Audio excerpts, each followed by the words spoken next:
I get her new blue jeans. Well, you think I pooped in her lunch bucket or something. She wads them up, throws them back at me. She goes, Mother, what are those? Teenage daughters talk like this. Yeah, they and all teenage girls seem to think the sound is a word. So, Mark, you're a single guy. Yeah, I tell you, though, it's tough because I got these neighbors behind me. Really? My neighbor, Gail, very... Gail? Gail is a woman who just moved. Her bedroom wall is right behind mine, and she has a new boyfriend. And I found this out. His name is...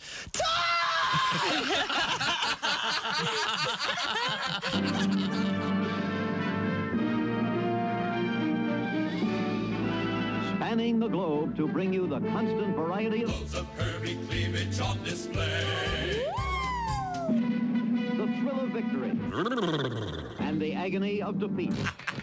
Don't touch those. Sorry. The human drama of curvy cleavage on display. This is The Bob and Tom Show. Coming up in a few minutes. Welcome back to the Bob and Tom Show at the news desk. It's Christy Lee. Hello. There's Pat Godwin. Hey, Chick. There's Josh Arnold. Hi. He's at the I Hate Steven Singer sidekick chair. There's Ace Cosby. Hello.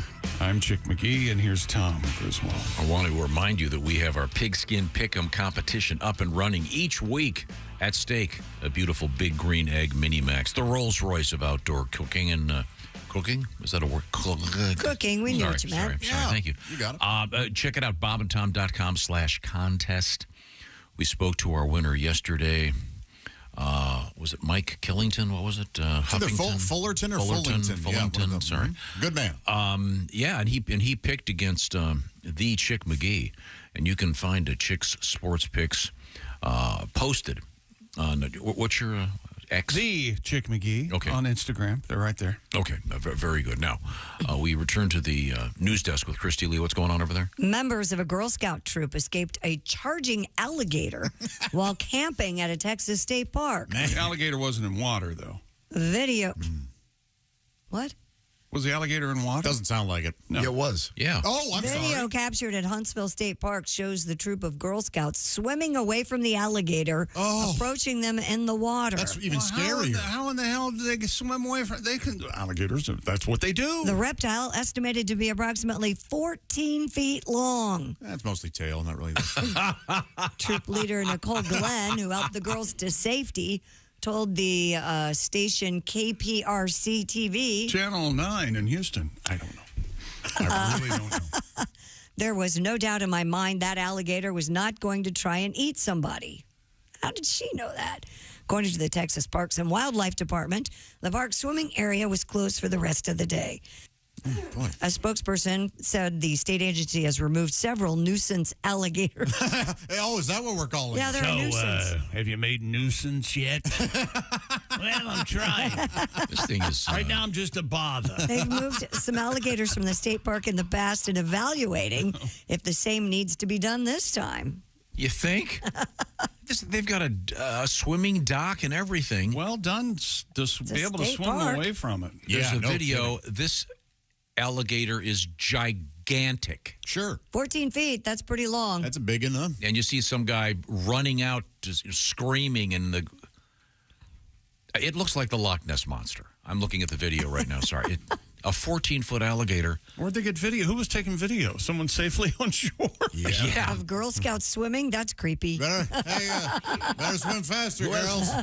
Let's You got it. You got it. God, this is exquisite. Fight through the burn. Oh. Really? I'm just saying the guy's not helping. He's videotaping it. Or on his phone. Wow. Well, at least I hope they get a new merit badge. Yes. Avoiding being eaten by a 14-foot gator. Maybe it's the smell of Thin Mints attracts alligators. I can't believe that this is a regular swimming hole. You know, two of the girls, they were swimming, trying to get away from it. One said, But Barbara. Yes. We have to swim faster than this alligator. And then what the other one say? No, we don't, Emily. I just have to swim faster than you. Hang on. What was the second voice? Who was that? That was Barbara. That was Barbara. Oh, okay. The Girl Scout Barbara. Okay. Right. All right. You can't outrun a bear. Barbara and Emily. You can't outswim an alligator. I just have to outswim you. Yeah. Ah. Okay. I know. You would have thought they would have been more concise, but they weren't.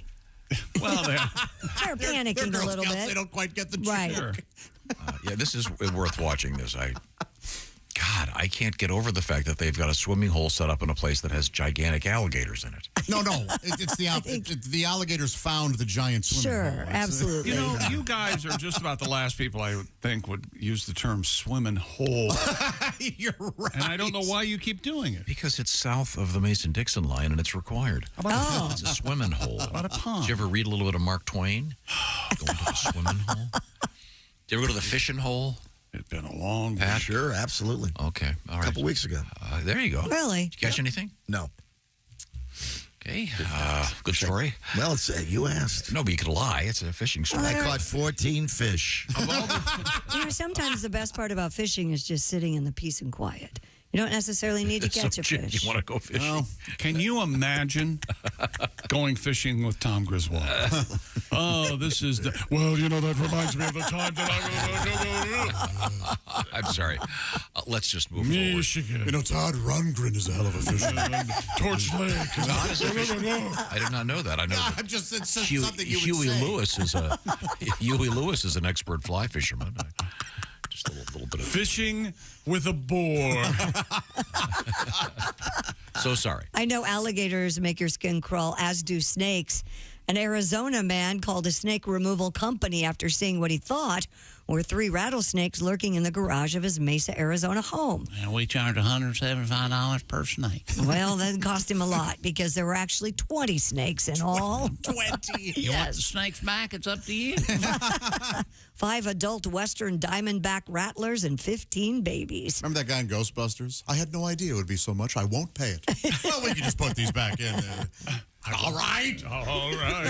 Most of the snakes were found coiled Tuesday near the hot water heater.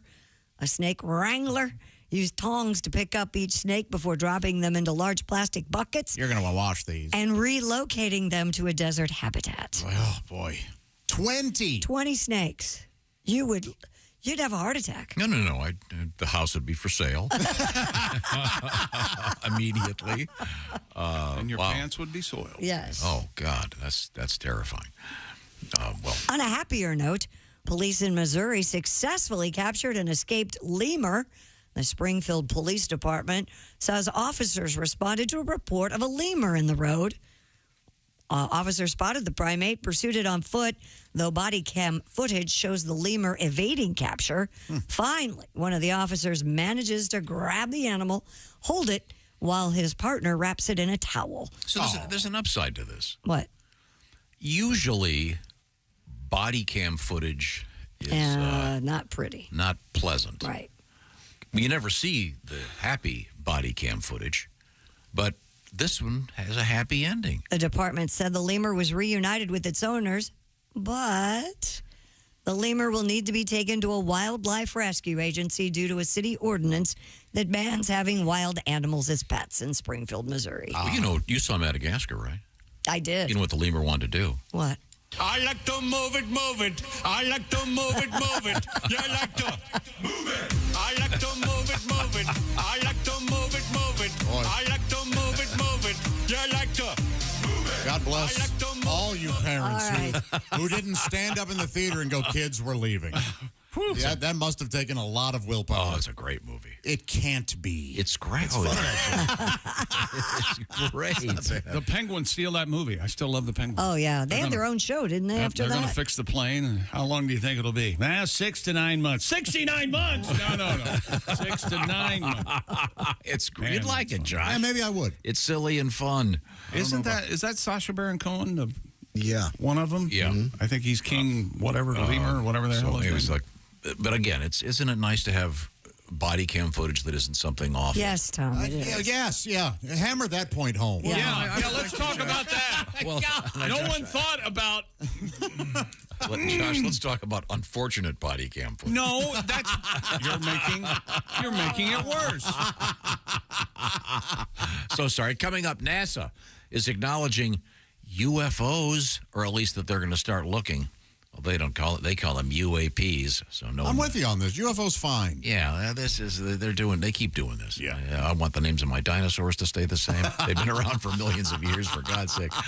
This is the Bob and Tom Show. Just got to get a hold of us. Call, fax, mail, or email. Get all the contact information you need at bobandtom.com.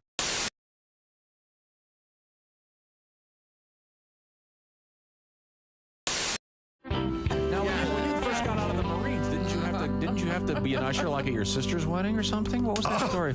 Right. When you come out of boot, first of all, let me just say I was engaged once. And the girl kept the ring. Oh, no. That was 2 hours of salary gone. All right. No. When you come out of boot camp, you're ready for anything. I mean, you know what I mean? Outstanding. That's the attitude. Outstanding. That's the Marine Corps. When I came out of boot camp, my sister got married. She had me seat the people at her wedding.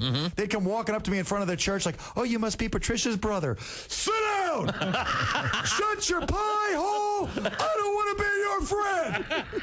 200 people showed up. I put them all in the same row. Tighten it up. We don't have all day. We are totally uncomfortable. Outstanding. Shut your cake, hole, or pie. What do you eat, cake or pie?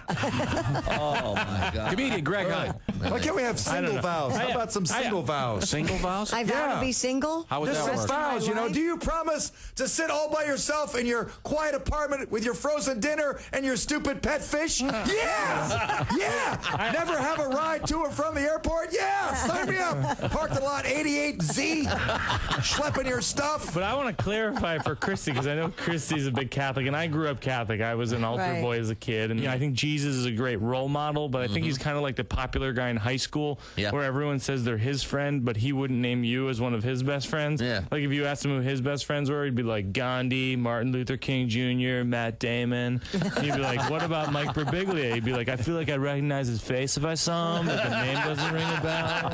Jesus has a lot of Twitter followers. He does. Actually. Absolutely. Oh, God. You know what? Let me tell you something. I'm gonna have a wedding agreement I'm putting together right now. I've been writing it over here. The girl's gonna have to sign this before I get married. Okay. Number what do you one, have? Yeah. at no time will your rear end be whiter than your shoulders. Okay. Number two, your eyebrows will number 2. Normal size, not super skinny or painted on, thus reflecting mental illness. It's all making good sense so far. So far, keep going, We will have a dog for me to play with and for you to care for. Same with children. By the way, Greg is serious about that.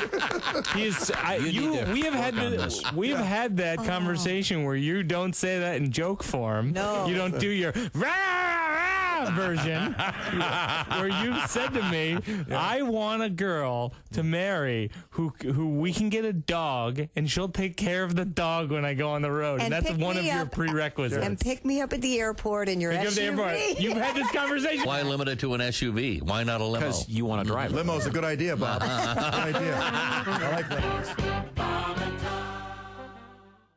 Hey, it's Josh, and of course... Hi, Chick McGee, everybody. Your chance to win a Mini Max Big Green Egg for Bob and Tom at Big Green Egg. Each week, someone will win a Mini Max Big Green Egg. It's the Bob and Tom Show Pig Skin Pick, powered by the Big Green Egg. Go to bobandtom.com/contest on the computer. Is that where you go? Are we eligible?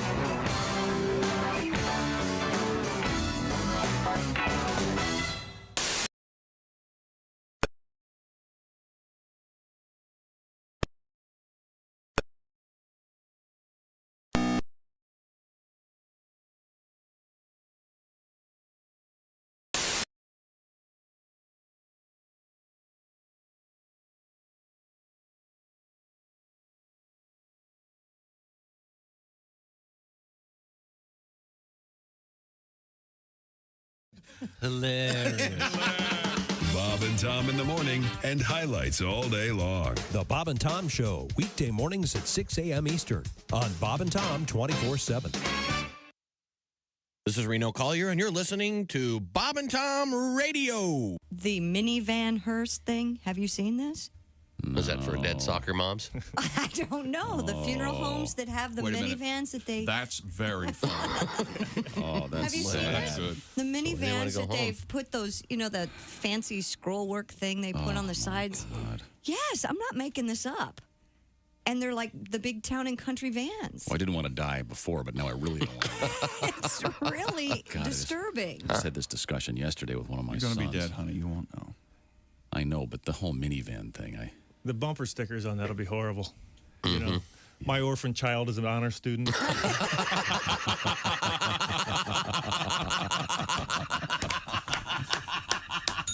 Beautifully done. Scott Dunn, ladies. All day, all night, all Bob and Tom. This is Bob and Tom 24/7. Comedian Greg Hahn is here with us. I love going on dates. You get to go to the girl's place and meet her pets. They always have cats. It's always cats. It's never anything cool like a wild dingo or Wolverine. It's never a venomous duck or a bat. Venomous You never duck. get like a porcupine. It's usually two cats. Like a little one she just rescued from the trash 10 seconds ago. Just got run over by a train or something. Still has leaves stuck to its rear end. It's bulimic and anemic. Then the girl's gonna tell you like the story how she met the cat. Oh, I put some milk out on Tuesday. She drank all the milk and came back on Wednesday. That's a beautiful story. Take your top off. Comedian Bruce Clark is our guest. How about that Pictionary? You ever play that game? Pictionary? Sure. Yeah. We almost got in a fist fight over that, didn't we, Chick? Yeah, we Hey, sure did. and you play with your friends. They're always drunk, too. All your buddies are always loaded up. Playing there. I get this phrase. I draw it. They're, hey, how about a guy frying his own penis? How about that? What the hell's the matter with you? That's in Pictionary. Idiot. It's Peter Pan, idiot. Right in front of you here, you moron. Also joining us in the studio, comedian John Bazar. Well, I find that now that I need a woman, integrity, strength of character, honesty, but really the most important thing, got to have a big ass. I may be outside the pale on this one, judging by all the magazine covers I see, but I'm done with these ectoskeletal, wafer-thin, rice cake chomping chicks with the Ally McBeal arms and those heroin-looking legs. Yeah. Even the Three Little Pigs knew you don't build something out of sticks if you're going to spend any time inside. Morning laughter just might be the best medicine. No matter how hard I try, can't keep my hands off my face. Hey, welcome back to the Bob and Tom Show. At the news desk, it's Christy Lee. Hi. There's Pat Godwin in the performance room. Hey, chick. There's Josh Arnold at the I Hate Steven Singer sidekick chair. Happy Friday, everybody. There's Ace Cosby. Hey. I'm Chick McGee, and here's Tom Griswold. Hello, Tom. Thank you very much. I was talking with Josh a little bit off the air about this UFO thing. It's very exciting, but after that, I also had, did you watch the alligator video? I did, yeah. Man, that had to have been very scary.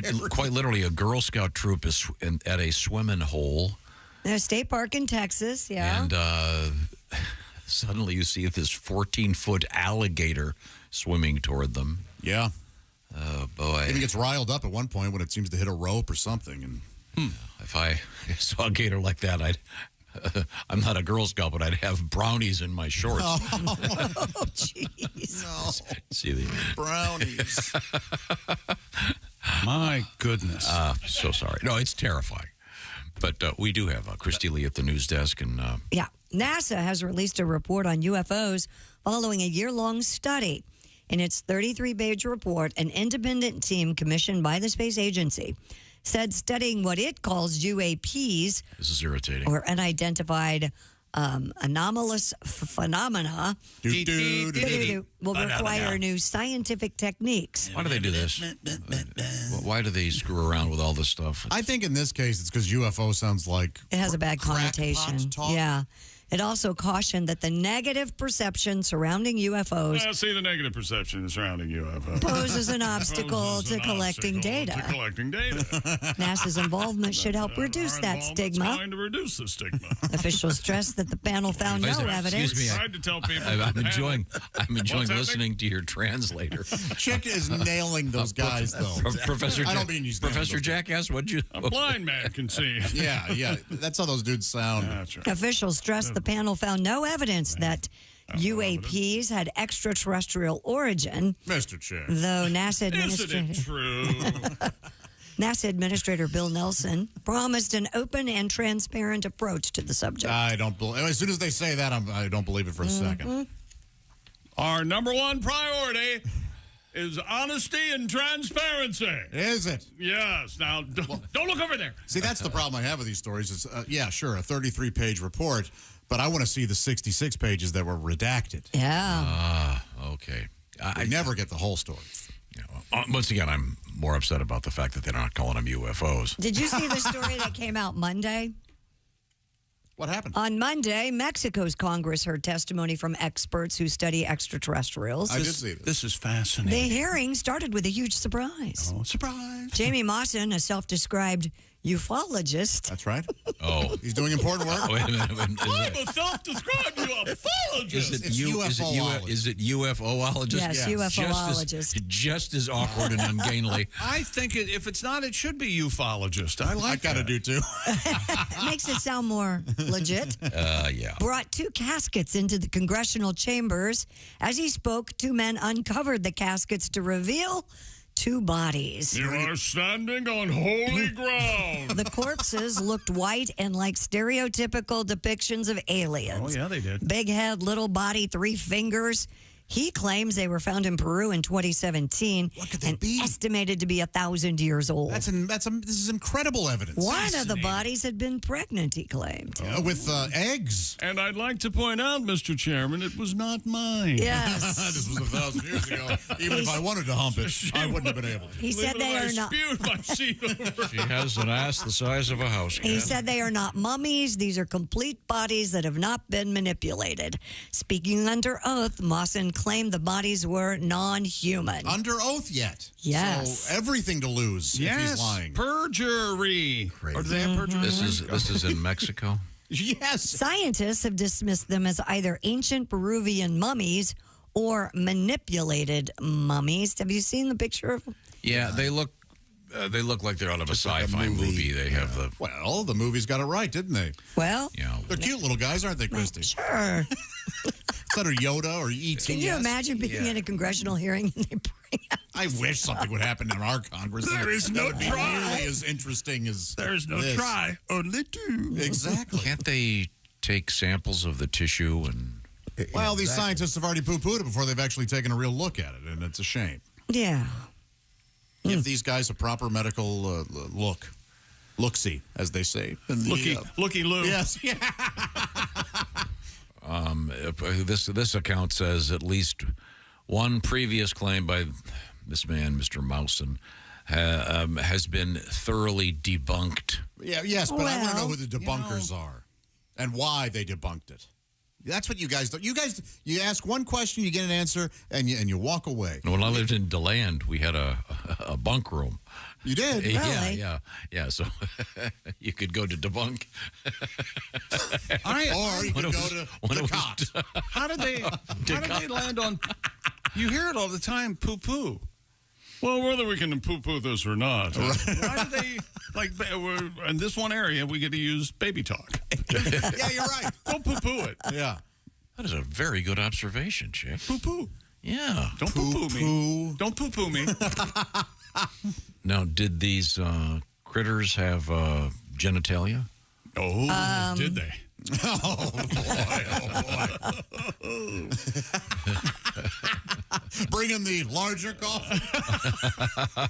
Over half its body is penis. It's amazing. I mean, if there was legit, I would think that there'd be tissue samples of these. DNA tests reportedly discovered 30% of the aliens' makeup was unknown. What? Yep. See? Yeah. Soil. Fascinating. Paper mache. They'd be able to tell if it were those things. Tom. And it would have been papyrus mache from back then. Okay. Well, certainly worth looking into. Thank you. Yeah, absolutely. Thank you for admitting that. Cocaine mold. I imagine. You son of a bitch. Cocaine mold. All right. What else have you got, Christy? More than 40 farms will have Reba McEntire's face carved into their cornfields. Did you hear about this? Well, it's about time. Just for the voice? For the corn maze, that's right. 23 states will have corn mazes featuring Reba's face. It's for her book, Not That Fancy. Oh. Simple lessons on living, loving, eating, and dusting off your boots. You'll also be able to play McIntyre trivia games and win prizes. Check, I will give you $500 TheMaze.com if you want to find out. to where. listen to Reba read her audiobook in one afternoon. Oh, my goodness. And you can't turn it off or no breaks. No. How big are these things? They're corn mazes, so I don't know exactly the size. I think they may differ state to state. And I told that executive, I'm a sing how I'm a sing. Thank you, Reba. Don't poo-poo my singing. I actually love her. I think she's terrific. I think she's sweet. Might be a fun book. Good actress. Okay. She was good in Tremors. She had a sitcom, too. Well, Oh, yeah, I can't More of a believe sit. she gets... Now. very little cob. Very little calm. The proportion of sit to calm. Not up Don't be to hating on Reba. your standards. Every time I see it on, I go, you're watching this sit? One of these years she'll be I can't nominated stand for an for this. Oscar, I can tell you that. I hate you guys. Are we hating on Reba? I like Reba. I like her. Contract talks that could end Hollywood's writers' strike are set to resume next week. The alliance that represents studios, streaming services, and production companies has reached out to leaders of the writers' union, and the two sides have agreed to resume negotiations next week. No talks are planned between the studios, though, and striking actors. Nobody's talking about the real issue here. You What always is the hear talks have ceased. They've walked away from the talks. Nobody's talking about why. And I think it's because Fran Drescher is the head of the act. Of course they walked away from her talking. I don't understand what you're talking we'll be back about. in 2 weeks. She got reelected, too, as Also, president. She's probably doing a fine job. I don't think we can overlook the fact that resume and bosom sort of rhyme. Yes. I actually find... I think, isn't Tom with me on this? I think Fran Drescher is hot. Yeah, I think she's great. Oh, yeah, he does. Really? Yeah, I think she's good. But the other aspect of this that's humorous is the actors are trying to raise money. Well, the part that might be humorous. Right, and not we're going to your get to little that when we aside. come back. Well, good try, though. Now, let me get in here and make people laugh. We're going to do that when we come back. The story itself, the humorous aspect, is what is happening behind the scenes to help out some of those affected by the Hollywood strike. The folks that put together the sets, that do the makeup, et cetera, et cetera, they're all scrambling. And some of the finer actors and production people are doing stuff to having an auction to raise money. For example, I'll give you one example. You could have John Lithgow do a painting of your dog. Oh, I'd love that. Yeah, wouldn't that be fun? A lithograph. Precisely. A lithgograph. Would be the answer. So we'll find out what some of that stuff is that's happening out there. But right now, we're going to find out. Dear Bob and Tom, my husband Scott's a daily listener. This is from Rachel. And despite him rarely listening to me in the 10 years we've been married, he very often heeds your advice on everyday matters. He purchased a pair of Raycon earbuds after hearing you all talk about them. And I'll tell you this, Rachel says, these things are indestructible. He always ignores me, and I've been telling him for 10 years to empty his pants pockets before he put his clothes in the laundry hamper. Well, he rarely does that. I washed and dried a pair of his Dickie work pants after the Raycon earbuds were still in the pocket. Not only do they still work, but the quality has been in no way diminished. I set my dryer temperature to the 10th circle of hell, Rachel says. So they've really been through something here and still continue to work perfectly over a year after the incident. We love Raycon earbuds. Well, that's nice. Yeah. You need to get on board with Raycon. You get 8 hours of playtime, 32 hours of battery life, seamless Bluetooth syncing, and get a load of this. They start about half the price of other premium audio brands, and according to this report, Rachel washed her husband's Raycons, and they still work beautifully. And school's back in session, which means Raycon is having their annual back-to-school sale. For a limited time, go to buyraycon.com/Tom. Get 20% off site-wide plus free shipping. That's buyraycon.com/Tom. Score 20% off. Don't poo-poo this. go to buyraycon.com/Tom. They're great. I love my Raycons. Read the reviews. People love them. And you could be a people. You could be a people? You could be a people. Okay. I'm a people. He's a people. There's a people. Everybody's a people, I think. Everybody? No. You haven't met everybody. Oh, okay. Not everybody's a people. There's also some a-holes out there. We're coming right back. It's the Bob and Tom Show.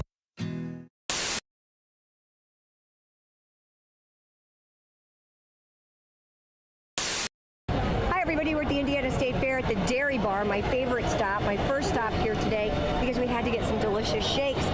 While I was waiting for Josh to get here, I noticed that I probably am skewing the median age. On an off day at the fair in the middle of the week, it's either 80 or 5. Yeah. Either way, there are a lot of strollers. And we're eating some milkshake. Christy got the chocolate. I got the vanilla. Should we do that thing where we do the flavor kiss, and get a mix? Oh, what do you mean? I thought you were going to do like we were married and do this. Oh yeah. I'm now going to sell this spoon on eBay to the creepiest listener because this was in Christy's mouth. That is so. Okay, so Josh, we're about to walk into the Midway at the Indiana State Fair, and I know we should probably ride a ride together. I want to ride the Crazy Mouse. I want to ride the log flume. I can't ride those. Why not? Are you afraid? Yeah. The only thing I like is the Ferris wheel. No, that's the only thing I'm terrified of. We're not riding the Ferris wheel. We gotta ride the Ferris wheel. You're never going to get me on that. Oh yeah. I genuinely do not like this. Oh my God, you hear it? Fine. Oh, we're stopped. We are stopped. Look at this lovely view. We can see the Coliseum. Oh man. You can see the track where they, have some racing. And I'm sure. You can see the Midway. What a beautiful. I can see downtown. You can see downtown. That's right. Oh, I can't take it. I don't know. I mean, there might be one way to relax a little bit. Okay. Sorry. I'm not here to make you feel better. I'm just grateful that you decided to ride this with me. I don't know, maybe we're stuck up here. We haven't seen your move for a while. Yeah. Oh, here we go. Oh, I hate the way it moves. I can't take it. I feel like we are going down. We are. See? Now we're going back up. Very nice. We are swaying far too much. We are not swaying, Josh. Ooh. We are not. All right. Oh, we're done. Oh, damn it. Josh, I'm really sorry. I had no idea that really would get to you like that. You know what I'll do? Since you did that for me, I'm going to ride one of your rides. Oh, you really like that, didn't I? Maybe I shouldn't do that. No, I don't really want... I'm backtracking. No, I didn't mean that. I didn't mean it.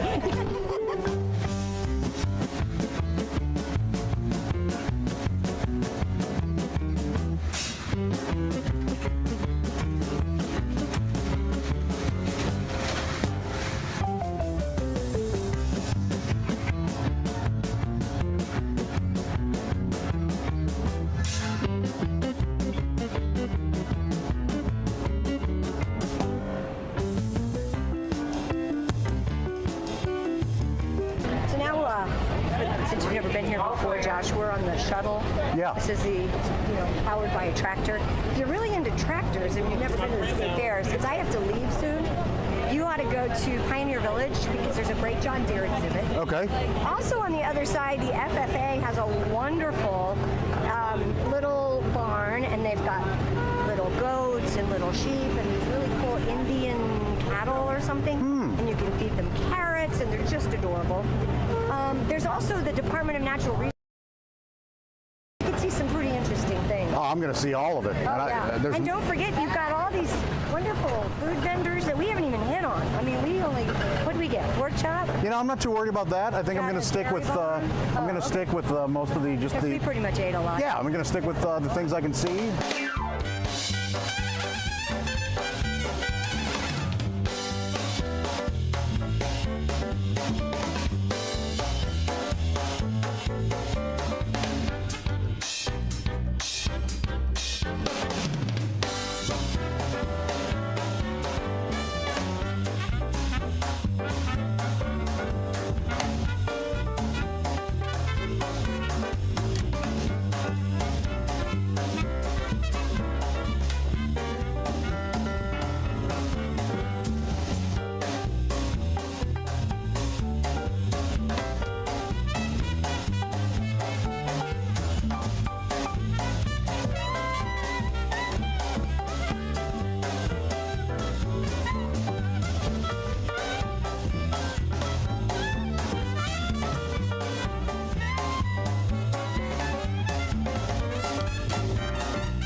I do like porn, but I'm going to ask you guys a favor. We get a lot of emails sent to the show. You can stop sending me porn clips, okay?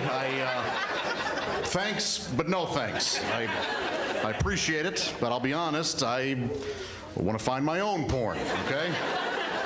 T-Rex doesn't want to be fed. T-Rex wants to hunt. That's...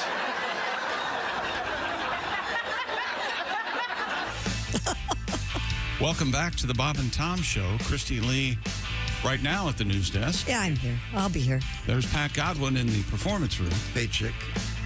There's Josh Arnold. Hi there. He's at the I Hate Steven Singer sidekick chair. We learned a lot in the green room just We now, didn't we? sure did. I was in the restroom, and I was a lot of laughter. Oh, it was a good time. It was fun. Oh, for a while. Fun. Good times. And then guess Then who walked in? And then walked in. Well, if you'd like to talk about something humorous. Yeah, that's what I was going to talk about. Yeah, he doesn't trust any of 40 years together, and he doesn't trust any of us. Nope. There's Ace Cosby, I'm Chick, and here's Tom. We haven't totally earned his trust. And Josh astonished me with his incredible lack of knowledge of contemporary events. You don't watch any news, right? I watch very, very little, and I tell you what, I've never been happier.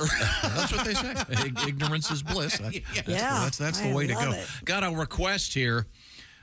We had this. Do you have the story, Christy, about the UFPs? What are they calling them now? Oh, yeah, and I was reading more about that during the break. Apparently, those aliens, has been debunked that they were a mixture of human and animal bones. Somebody just put ill. Well, that's what they're saying now. Yeah, so that was, once again, there's two stories here. One is some guy brings in caskets to some Mexican organization. It was a Mexican Congress. It was the Congress of Mexico. They were discussing UFOs. But our story was about NASA. They want more science and less stigma around UFOs.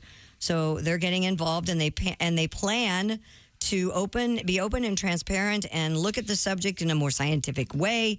They've changed UFOs to UAPs, or unidentified anomalous phenomenon. Yeah, I don't approve of this stuff. It's like when they change the name of what are STDs now? STIs. Right. Yeah. Okay, that's at least close. How about the Brontosaurus? What did that become? Brachiosaurus. Okay, see, this isn't fair. You got to keep your branding. As I've said 100 times, Colonel Gaddafi always stayed a colonel. He could have made himself a general, but he understood branding. Well, your favorite company's changing their logo and brand, Johnson & Johnson. They are? Yeah, they're getting rid of the script and going modern. I'm just telling you. I know.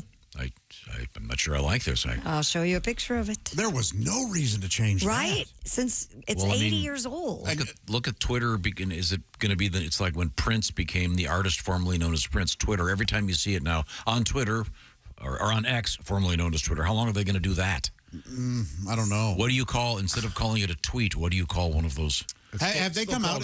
It's an X, but everybody still says tweet. It's still called a tweet, yeah. It is? Yeah. No, post. A post? Post. Oh, okay.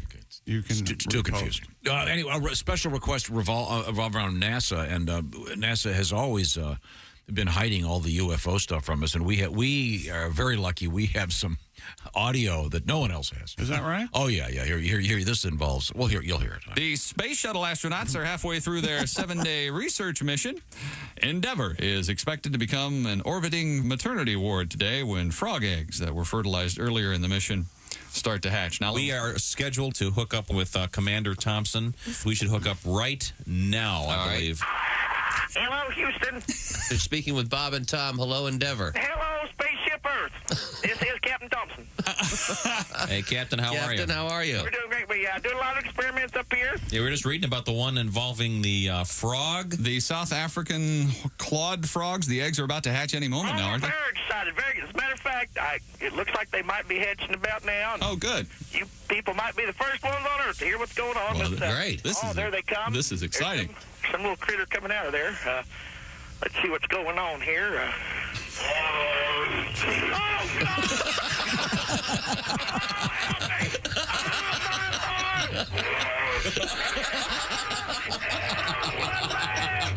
There you go, right?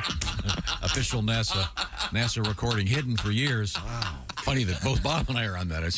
I am glad that's seen the light of day. Yeah, now it's out now. Tore his leg off. Yeah. I got another trucker request. Oh, good. Here's your new Johnson & Johnson logo. I mean, they worked hard on this. It couldn't have. It couldn't. I wouldn't have known it's new. I would have. The old one is script, I would have made the ampersand smaller. Yep, I'm with you. Yeah, the ampersand is too big. It's distracting. You're distracting. No, I have an eye. You know, have an eye. The key warning sign when someone doesn't have an eye, if they say, I have an eye. I mean, look at that beautiful poster over there. Yeah, that's quite an eye. PJ put that together with Josh.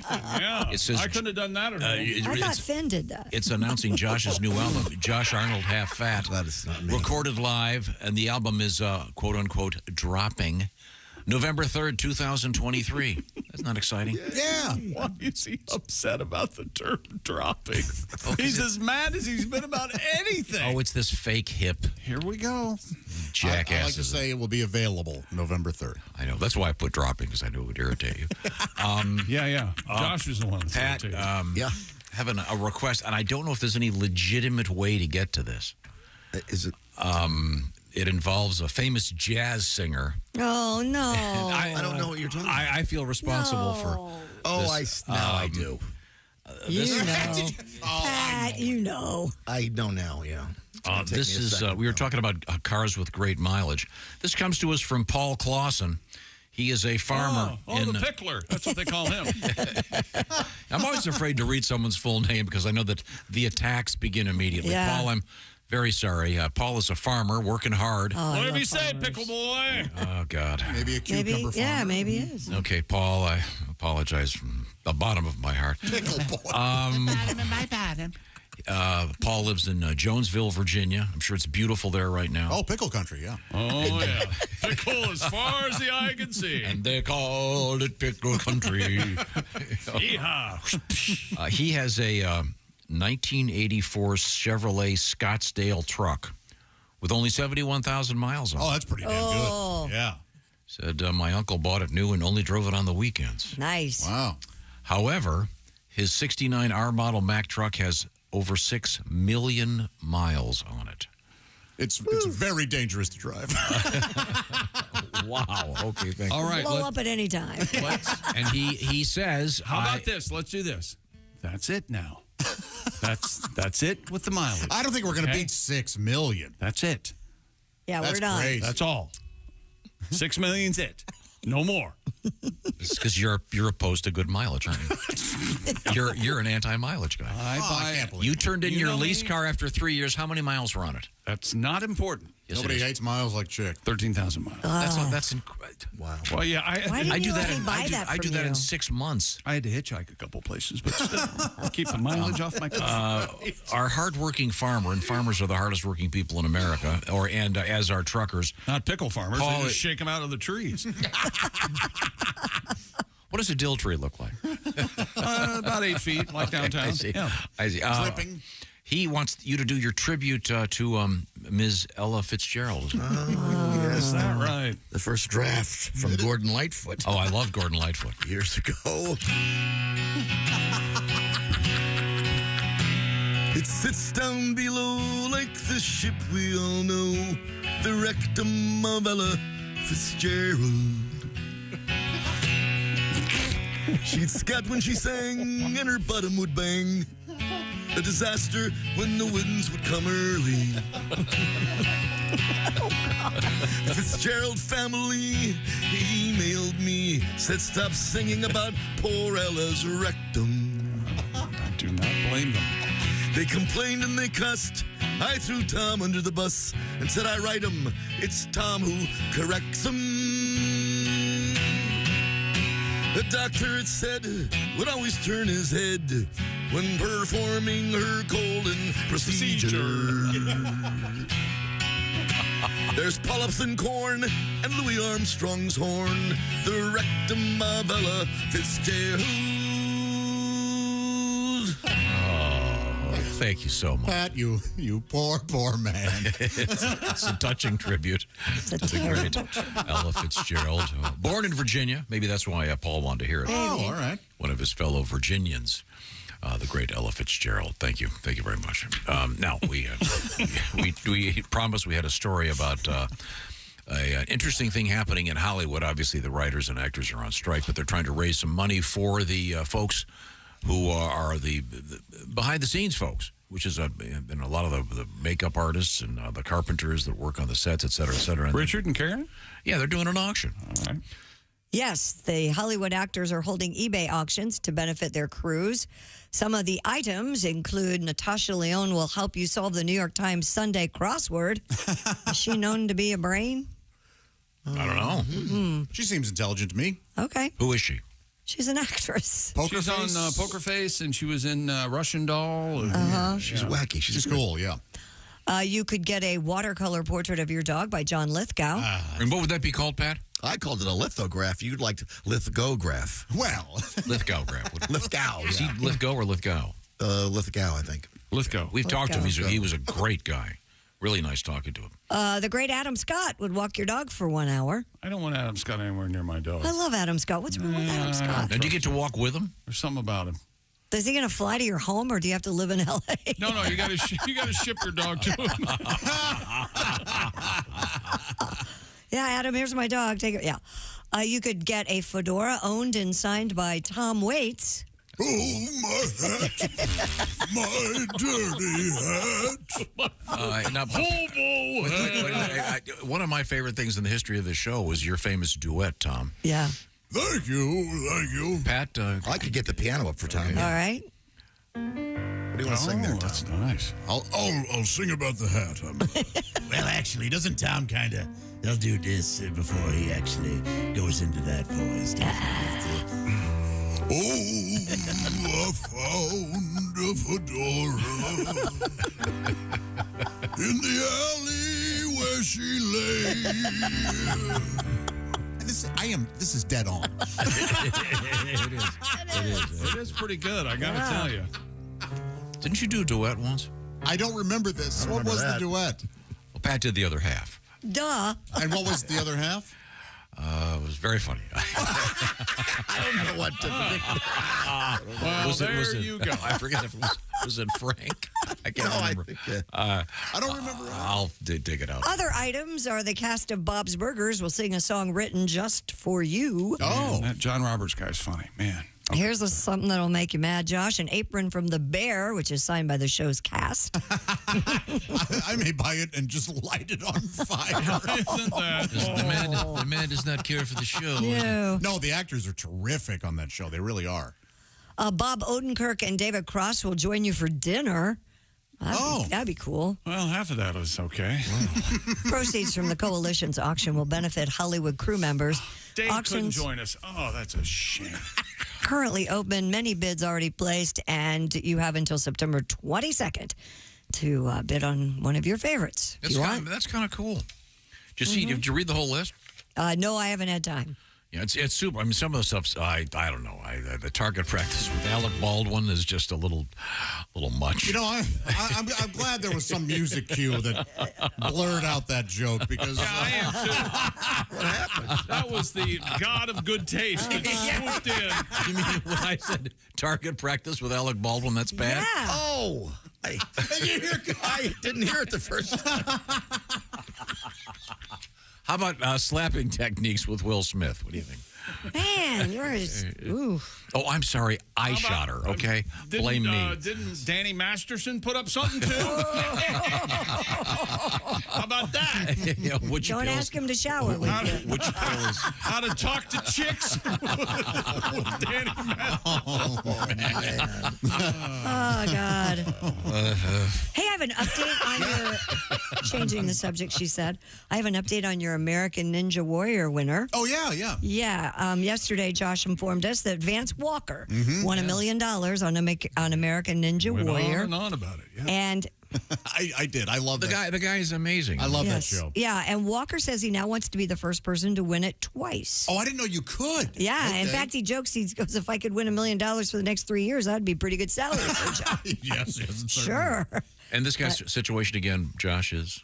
Oh, he was told he would never walk. He was born with cerebral palsy, and he does a ton of stretching every day to help combat that. And this kid did it. Okay, so we've always joked, what would you do if you won $1 million? What would be the first thing you buy? He did buy himself something. Okay, good. He said he's very good with managing his money, but he did indulge himself and purchased a BMW. Well, how about that? Yeah. Well deserved. And Daniel Gill also made it. He was also a finisher this year, and he's Daniel terrific. who? Gill. Fish. And he's terrific too. But he won first, and then What's second place? Like a T-shirt? I don't know if there's any money at all. Oh. Yeah, it kind of is. I came in second because he had the $1 million for about 10 minutes. Because he got all the way, but then okay. Yeah, but Vance did it faster. Both terrific, just wonderful people. And athletes. Congratulations to them both. And I wish him very much luck for next year. And again, congrats to NBC for putting on such good programming. There you go. We switch from NBC to CBS. The famous stopwatch you are familiar with on 60 Minutes is going to run for 90. That's right. The show will expand to certain nights to 90 minutes when CBS is broadcasting an NFL doubleheader, which often delays its traditional 7 p.m. start on Sunday nights on the East Coast.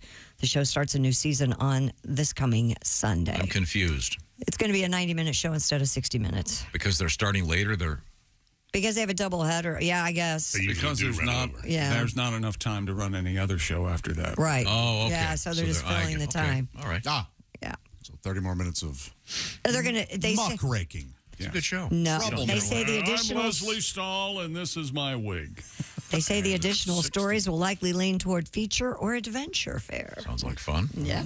Now, once again, yesterday you mentioned this briefly. The Toy Museum, the National Toy Hall of Fame, has released the new nominees. Is this in Rochester, New York? Yep. Yeah. Every year this makes me mad. Why? Well, it shouldn't. It's about toys. No, but some of these aren't toys. Among the 12 finalists this year, the Ken doll. Toy. Barbie's already in there. Toy. Yeah. That's and a Ken toy. deserves to be in there. Battleship. Not that a seems toy. to be. Yeah, I'm surprised that's not in. That's not a toy. But it's a game. Games are in the Toy Hall Should of be. Fame. So it should be the Game Hall of Fame. National Toy and What Game about Hall of Fame. Baseball cards. Is that a toy? Absolutely not. No, it sure is. Unless you can make a house of cards out of them. There are people out there who make a hell of a living with baseball cards. Yeah. The Bop It, which we had a little fight over yesterday. The Bop It is where you wrap it around your ankle. And then you try to skip. Am I wrong? The Bop It, what is it? That's the thing you just... It's a game thing that you hold in your hand and you beat it. I'm not wrong. Okay. The Teenage Mutant Ninja Turtles, Nerf. Not a toy. What do you mean? They're action figures. Oh, exactly. Other items, the bingo. Is bingo? Bingo's a game. Bingo's where you wrap your tail around. Bingo's not a toy, though. Around your doll. But games are toys. You don't see. No, this is like when they gave Bob Dylan the award for being the best novelist. Well, Monopoly's in there already, I think. should I think every year they do nominate or put in a game in the Toy Museum. Do I get to vote? No. Yeah, you do. The public gets to vote. Cabbage Patch Kids, Choose Your Own Adventure game books, Connect 4, Little Tykes Cozy Coop, and Slime are all nominated this year. This is the organization that Sand. Mm-hmm. Terrific toy. Really? 3 toys. I'll tell you, I have got an idea for give your little niece a bucket of sand for Christmas. Every Christmas I do. We'll see how fast it takes her to pour it in your gasoline tank. You have until September 20th to vote on your favorite toy. The toys that receive the most public votes by September 20th will make up one single ballot.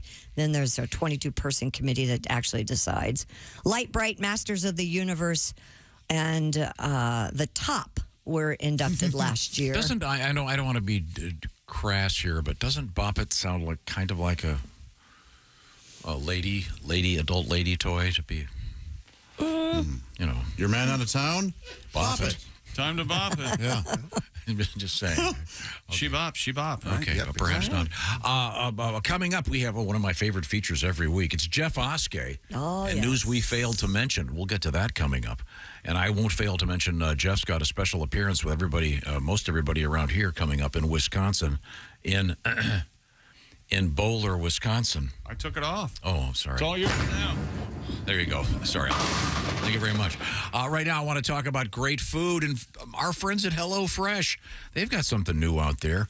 They've got something new every week, as a matter of fact. 40 recipes every week. It's not just the recipes. They give you the food. That's right. They go out and do the shopping.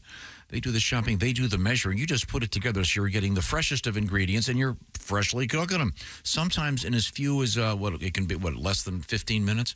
Yeah. So check it out because they've got a bunch of new stuff.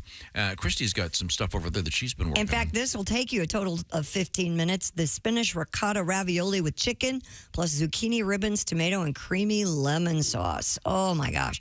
Easy to make and so good and good for you. It's all part of the kit. You have pictures, you have the steps on the back, and it's done in 15 minutes. It's a great way to learn how to cook, too, because, once again, they've done the measuring. You can't screw it up. Have some fun. It's great for the kids, and they'll clean their plates. So will you, because you're getting restaurant-quality food and saving a lot of the hassle. You're not walking around the grocery store, as I say. I'm always, whenever I go, I can never find the horseradish. Where do they put it? Great question. Join America's #1 meal kit today. It's HelloFresh.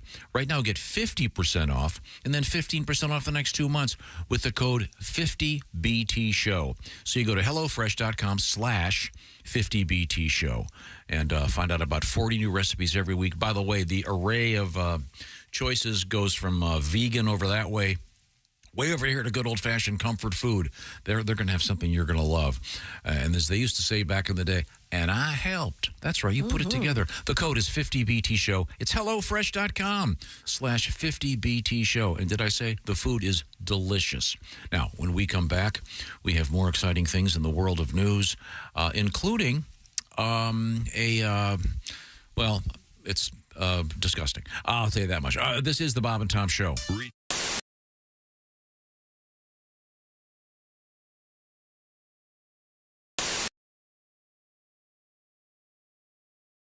Ingrid, you're going to sing one of your tunes for us right now. Which one is it? I was thinking that would be a good idea. You just want me to do a monologue or something? Well, no. There's been some controversy that apparently there's this rap version of. Are you going to do what's going to happen here? I'm a little confused. Oh, okay. Well, yeah, all right. We'll have fun, right? All right. Sure. I just became so Staten Island.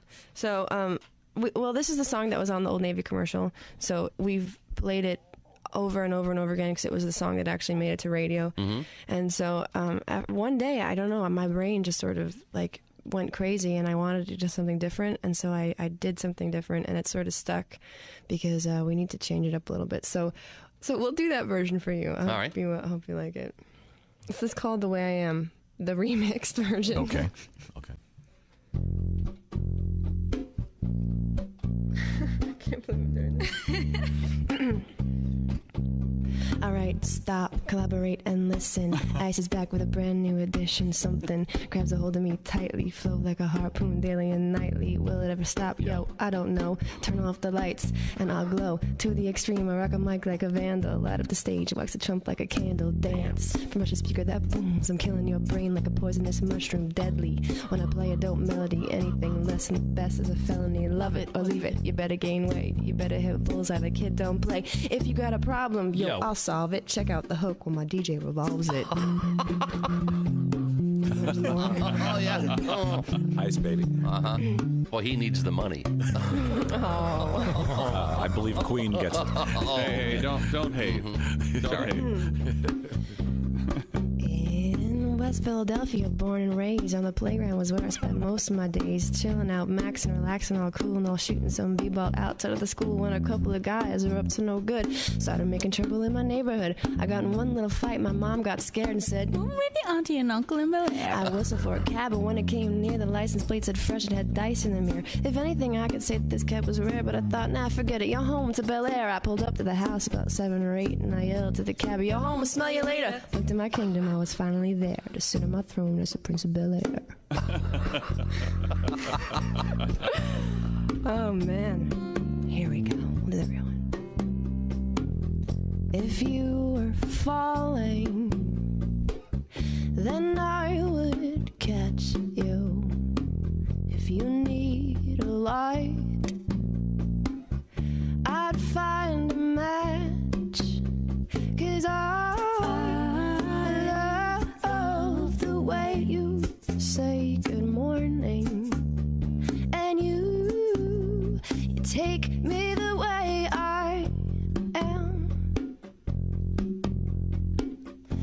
if you are chilly, here, take my sweater. If your head is aching, I'll make it better. 'Cause I love the way you call me baby. And you take me the way I am. And I'll buy you Rogaine when you start losing all your hair. Sew on patches to all you tear.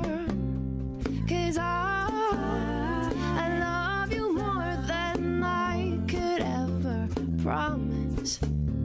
And you take me the way I am. Oh, you take me the way I am. You take me the way I am. Beautiful. Wow. Very nice. Ingrid Good Michaelson voice this morning. Yeah. Ingrid and her band is sounding great. Very nice mix, too. Thanks to all of the technicians. You did such a nice job. That was very good. It really sounded great. Hi, everybody. Chick McGee here from the Bob and Tom Show. I want to tell you about the NFL season coming up. We got together with the folks at Big Green Egg, and each and every week, you're going to have a chance to win a Mini Max Big Green Egg during the Pigskin Pick'em program on the Bob and Tom Show. Till the next one. Thank you. Thank you very much. Baby Jessica. Essential Morning Radio. All day and all night. You might as well shoot me when the beer runs out. Bob and Tom Radio. I have two brothers, and I could say anything to them, but to have a twin brother, I imagine for him to see your wrists and go, that had to feel great. You know, for coming from him, like it doesn't matter. It's just like a version of yourself. So anything coming from him, like I could care less. It's Really? just, Oh, that's we're that interesting. close. I would have thought. I would have thought it would have been the opposite. I would have thought you would have really wanted his approval for everything. No, and we're like. Everyone always asks, you know, when you find out you're a twin, they're always like, wow, that's cool. Like, you guys are really close. Do you have ESP? Like, can you read each other's minds? Or if I punch you, will he feel it? Right, you talked about that. I'm like, no. We had ESP one time, and I'll never forget this. It was a Friday night. And unbeknownst to me, my brother went out and just got completely drunk, right? He was wasted. And that same night, I had sex with a really ugly chick. That is weird. Creepy, right? It's creepy. He gets drunk a lot. He gets drunk a lot. As she was leaving, she said, by the way, you might have syphilis. Right. Nice call. And it's going to look like a blue square at first. Yeah. I feel better. I don't know why. I don't know. I know. It's Poor Chell. I'm feeling great. We're talking with comedian Rick Schrader. I'm a stepfather, too, which I've been for a few years now. And if you're not a step-parent, you don't realize the warmth and rewards that you get for the warm, loving feeling. And it's, I hate you. Okay, here's some more money. You're not like my real dad. That's right. You can find me.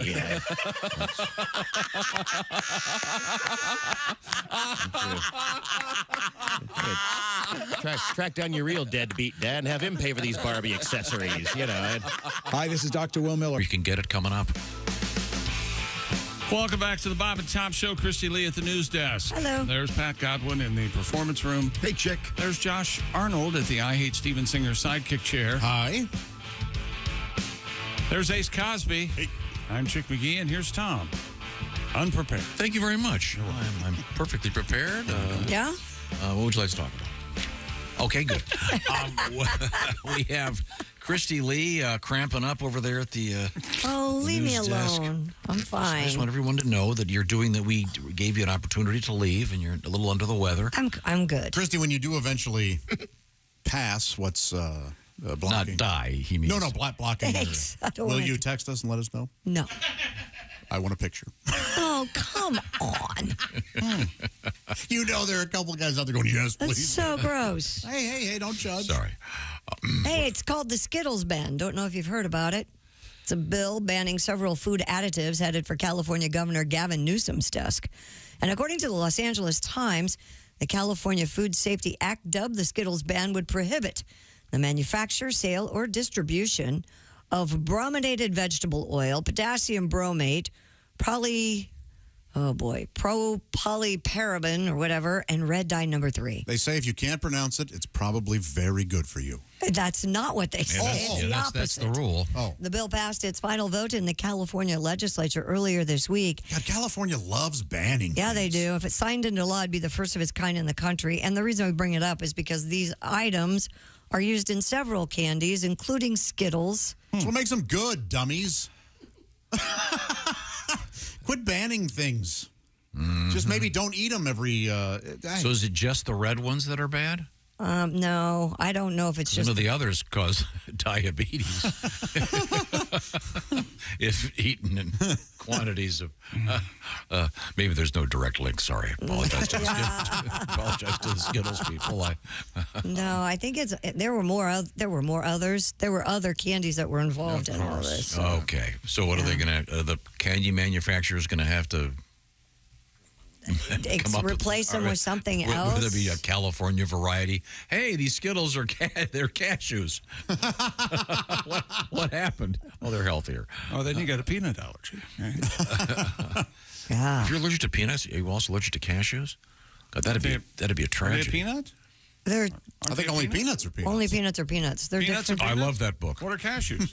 Doesn't that sound like the name of one of those stupid self-help books? He's the author of So if I have a Only peanut Peanuts are Peanuts. I can eat cashews. I don't know. I'm asking. I don't know. I don't know the answer. The cashew shell is poisonous. Did you know that? Oh, thank goodness I You're haven't been poisonous, okay? They never get sold. Who woke you up? They never get sold with the cashew. Oh, okay. How do you know The that? shell? I just saw that yesterday. Really? Where'd you see that? Looking at Trivia today. Nut News? How about that? These Nuts Monthly. You know, if you pay extra, they'll give you you get the daily feed. Okay. Nut News. Nut News. What else have you got, Christy Lee?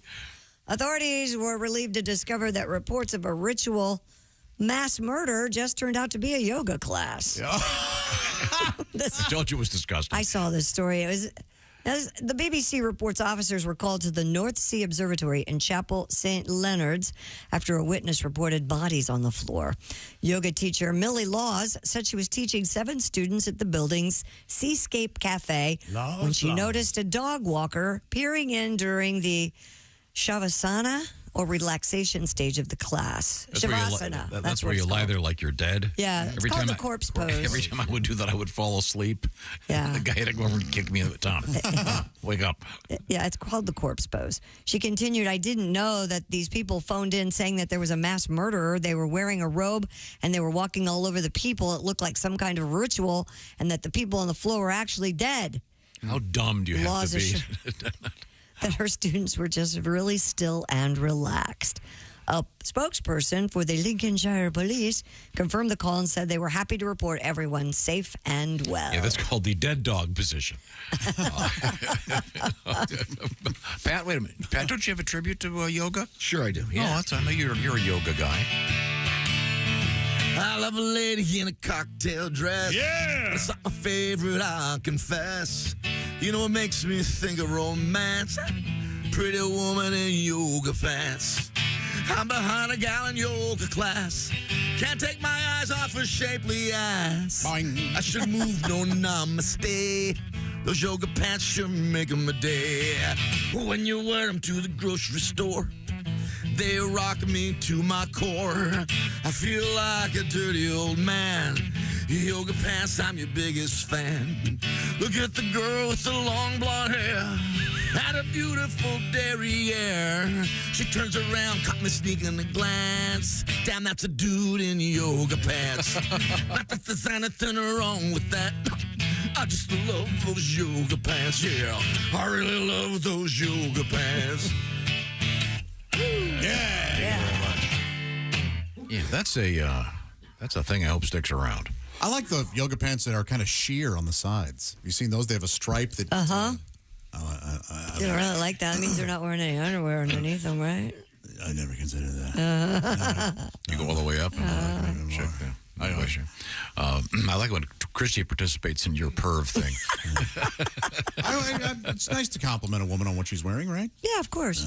I like your body in those clothes. Oh, thanks. That's what I say when I stand behind you at the store. I don't want to do anything pervy, but I'll give you $10 for those. I'm just going to make them into sun tea. I'll bring them back tomorrow. Can I buy your panties? Okay. I know this bank line's long, but you make me feel all squishy now. Coming up, it's going to be Jeff Oskay. Oh yeah. And news we failed to mention and other delights. This is the Bob and Tom Show. Add to or continue the conversation. Check out the Bob and Tom Show on Facebook. Get the link at.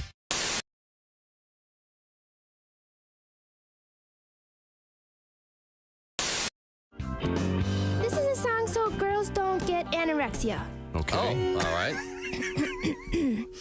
Ooh, I wanna be a plus-sized model, the kind that can't run very far. Doodle-doodle-doo. 'Cause if I could only be a plus-sized model, I know I'd be a big, big star. Please feed me.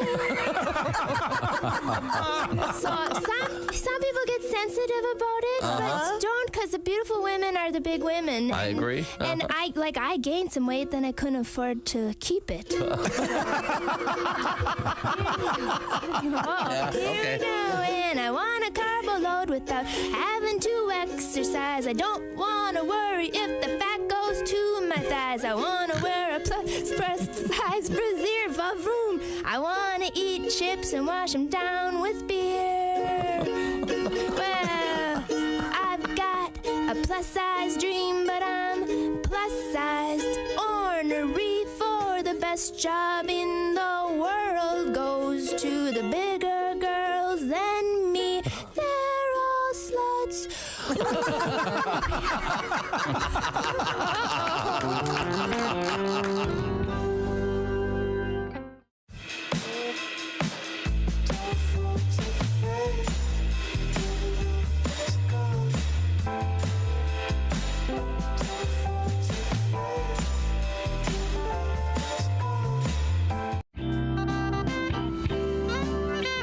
Here's why I like soccer now. I love to see our soccer team lose, not because I'm against them, but because I love to see the look of disappointment in all these fake bandwagon fans. I was in the airport when Landon Donovan and the boys lost. And people were in the airport crying. And we're just so proud of them. We love our soccer team. Really, name 3 players. How true? Just say you like soccer. First of all, we shouldn't even have a soccer team. We should have soccer players, but our national team's only function should be to go to other countries and allow them to stomp us, because they can't beat us in anything else. We go to every other country. We take their best athletes in all their other sports. Soccer is the only thing they still have a shot at beating us in. Why would you steal that country's joy? We still have fun. We still have porn and other things that make us happy. A tremendous sport. Yeah. These other countries, all they have is that. And the last thing they want to do is lose to somebody they hate in the sport they perfect. How pissed would you be if the Lakers lost to Al Qaeda? You understand?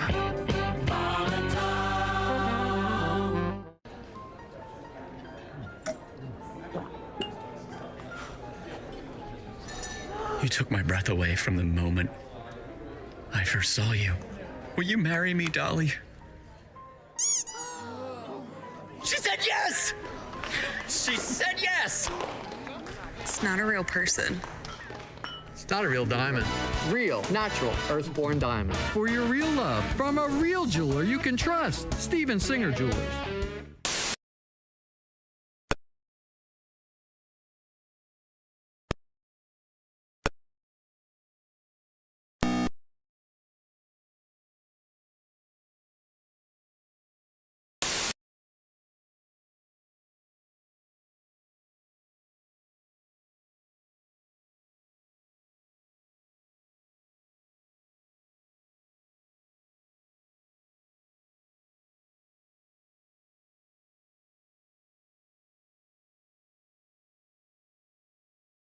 me like the Fonzie of the Star Trek convention.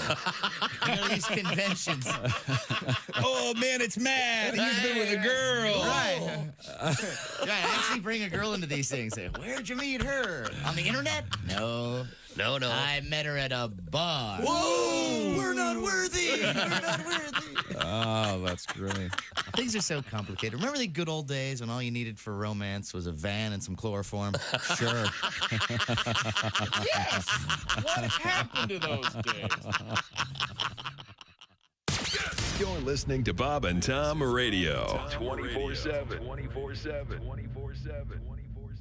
Hi, folks. Billy Mazing here with more of my amazing made-for-TV products exclusively for Bob and Tom Show listeners. How many times has this happened to you? You're thirsty and you need and want water, but you're miles and miles away from water. There's no water anywhere. Introducing my new Mazing powdered water. It's small, simple, and convenient. Just carry a packet of Mazing powdered water with you anytime you don't have room for a stick-up faucet. Then, if you need water fast, simply open the packet, pour the contents into a glass like this, and just add water. Cool, clear water in seconds, and it's just that easy. And it's only $29.95 for 3 2-ounce packages of amazing powdered water that make up to, now get this, folks, up to 5 gallons of pure mountain stream water from the glaciers of Scandinavia. Scandinavian glacier water not verified, and American tap water may be substituted in some powder packets. 5 gallons of water must be added to reconstitute the full 5 gallons of powdered water. Folks, can you ever have enough water? I say no.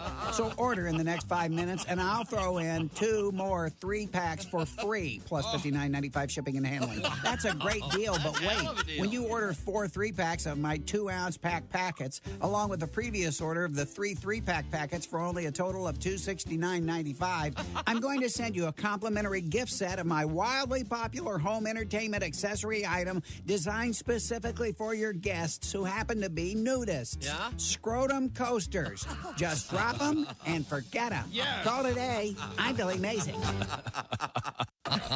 Tom Simmons is our guest. I understand you've been to Afghanistan, I assume, on one of the USO type tours. The Comics on Duty. Okay, good for you. Afghanistan is desolate, man. Everything is dirt. Every building, every structure is like dirt. We don't need satellite-guided bombs. We just should drop water balloons.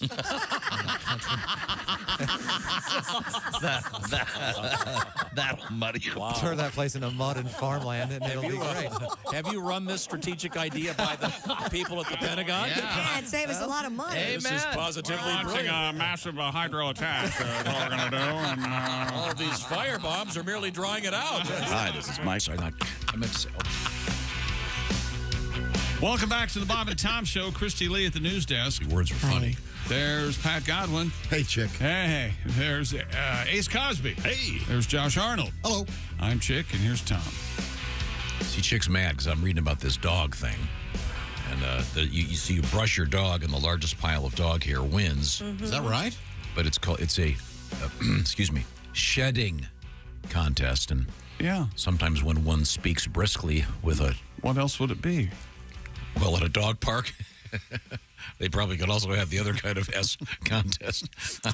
That would be really something. God, I saw a lady the other day walking a very large dog. It looked like she was carrying a soccer ball in a bag. Wow. It was, Yeah. it was unbelievable. My daughter is a 90-pound dog. I know what that's all about. Yikes. Okay, well, I'm so sorry. We have to move forward here. No more of the shedding contest. And I'm really sorry to bring it up when you're having the issues you're having today, Christy. It's all right. I don't care. It's I all bet good. you're disappointed it's a shedding contest. Are you allowed to use those Just like you were shedding disappointed combs? in Chicago when you went to the Sheds Aquarium Yeah. for the first time. Very, Have you very seen those brushes they have where you can push the button and it pushes the hair off Yes. the brush? I have one. Awesome. Very cool. Very cool. I have one. Yeah. When you Has brush like little razor blades in it almost to get all the hair out. when you brush your dog, does she get in her back and go, "Well, thank you. This is my favorite thing. No. I love you more than anything. They just sit there and look This at is the you. greatest day of my life." My dogs hate having their hair You hear brushed. voices a lot, don't you? I talk to my dogs constantly. Mm-hmm. That's because they're the only ones that listen in your house. They don't listen. That's the problem. Oh, they don't listen. No. You sure do talk a lot. Nobody listens. You ever notice that? Yeah. Got to fill And the you're on the space. radio. Isn't that weird? It's a 4-hour show. It's weird. I'm sorry. What do you want to talk about now? I wanted to talk about this list of new words. Oh. This comes out every year, and I'm getting more and more. I'm okay with it. All right. I understand. Well, we were all hoping you'd be okay with it. Well, I mean, sometimes some of these new words are dumb, and I don't think they're really there. I thought you said you were okay with it, though. Yeah, well, okay. Do you know what this one is? John. Jawn? Yeah. Does that mean like talking? It says it means something or someone for which the speaker does not know or does not need a specific name. What? I don't even know what that means. Huh? Yeah. It's the John. And it is Jawn? Yeah, in other words, if you, there's some exotic tool over there and you just would go, hey, hand me that John over there. Never heard that in my life. Nor have I. Nobody, one says that. No one says that. Never heard of it either. Maybe in another country. Yeah, I know. That's what bothers me about something. You mean like a word like doofletchy or thingamajig? Yeah, thingamajig. John. Never heard anyone say that. Never heard it. Nil, and as you pointed out, Chick, Nil means nothing. well, but it's name, image, likeness. Are people using it? Are they saying nil or are they saying? They're saying NIL. NIL, right? They're spelling it out. Okay. Well, this is your complaint. It should have periods. Yes, it should be N period, I period, L period. Like the way AI. AI should be able to have periods, and it doesn't. It pisses me off. It really does make you mad. We did this recently, the so-called shower orange. Mm-hmm. Peeling and eating an orange in a steamy shower, thus I bet enhancing. that's kind of nice, actually. It does sound kind of nice. Yeah, it does. I think it's the Vicks company has tablets you can put in your shower. And I love those things. Oh, you have those? I hung some eucalyptus one time Yeah. in the I did shower. that. Did you? Very Yeah. nice. You Yeah. can still get those. I just got some. nice. They're great. Don't you get koalas? No. That's why I did. The koalas were in there. So. No, I want a koala. Give me an eucalyptus. We talked about the shower. like this when they talk. I love it here. And now here we go. I mentioned this. I didn't see this.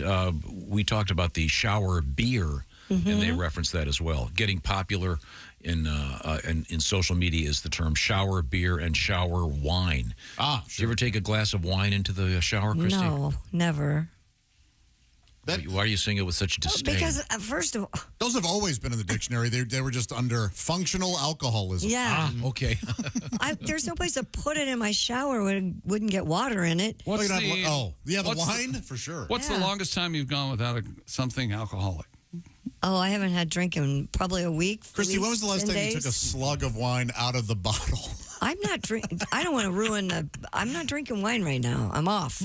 Well, way to ruin it. Sorry. No, you're not drinking it, but you are using it in an enema bag. Sure, that's it. There are other Now I've ways to put switched it. to tequila. It's better. Oh, Tequila and the enema bag. Sounds like the chapter of a novel. Okay. There is a novel about that. This Tequila one, Mockingbird. the Tequila Mockingbird. Thank you, Josh. That deserves much more than it got. Well, if I hadn't been reading It got exactly what it I'm kind of deserved. with Chick on this one. Tequila Mockingbird. Hostile architecture. What do you think this is? Design elements of public buildings and spaces that are intended to stop unwanted behavior such as loitering or sleeping in public by making such behavior difficult and uncomfortable. That's So God knows really what that means. awful benches or small chairs? I or guess it means like those spikes Barbed on top wire? of fences. Oh. Things that make it Barbed wire, uncomfortable to loiter. It's considered hostile now, not just defensive. Okay, so these are all just some new words out there, ladies and gentlemen. 566, though. That's a lot of new words. That seems ridiculous. To pessimize, Josh? I already hate this. Does it always look on the bad side of things? To make less good. I hate the definition. To make less good. So instead of worse. Now, we already had a word. This says the opposite of optimize. I don't know. That is not a word. Okay, now I am getting angry. If anybody's, you know what? I guarantee pessimize is on the Sunday morning talk shows and stuff like that. Oh, yeah. I don't want to pessimize the issue. Yeah, okay. Those are a handful of new words. There are a lot more of them out there. Dictionary.com if you'd like to enlighten yourself. What have you got over there, Christy? Oh, what do I have? I don't know if you saw this. Counting nose hairs in cadavers, repurposing dead spiders, and explaining why scientists lick rocks are among the winning achievements in this year's Ig Nobels, the prize for humorous scientific feats. The winners were announced yesterday in the 33rd annual prize ceremony. They used to be known as the scientific feats don't fail me now. And they changed it to the Ig Nobels. You'd fit right in with these guys. Since the pandemic, the ceremony has been a pre-recorded online event instead of the past live ceremonies at Harvard University. 10 spoof prizes were awarded to the teams and individuals from around the globe in various categories. Other winning teams were lauded for studying the impact of teacher boredom on student boredom, the effect of anchovies' sexual activity on ocean water mixing, and how electrified chopsticks, which we've talked about, and drinking straws can change how food tastes. Remember we had that story? Yeah. And the electrified chopsticks replaced salt, right? And yes. soy sauce, and apparently. changed the taste. Yeah. Well, they won an Ig Nobel for that. Did you have to touch your tongue with the chopsticks to get that to work? Or I don't know. Did it I don't somehow remember. affect the food? I don't remember how the electrified chopsticks worked. Batteries or plug-in? That'd be awkward. We'd like the table over by the AC power. Brought my own chopsticks. Thank you. I've got to use my electrified chopsticks. Thank you very much. Now, coming up, it's going to be one of my favorite segments. Jeff Oskay in News We Failed to Mention. A review of many of the highlights of this week's news. And, again, stuff that we, unfortunately, failed to mention. Right now, I want to remind you about the great earbuds that are out there. Raycon's Everyday Earbuds look, feel, and sound better than ever with 3 sound profiles to match whatever you're listening to. They feature noise isolation. They have awareness modes. You can make it part of your routine. Be sure to use your Raycons out there when you're working out or traveling around the country. Raycon earbuds, they keep you out of conversations with strangers. They're the best. And Raycon's gel tips fit every ear ever made. They're comfortable enough for all-day wear.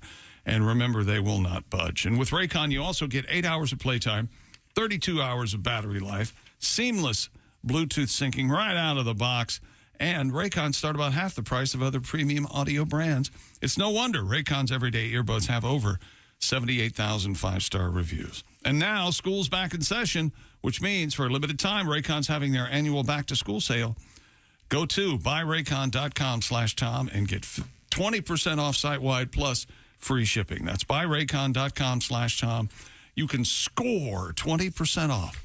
That's buyraycon.com/Tom. Read the reviews. The reviews are great. I love my Raycon earbuds. Thank you very much, Chick McGee. This is the Bob and Tom Show. Good morning, sunshine. Bob and Tom Radio.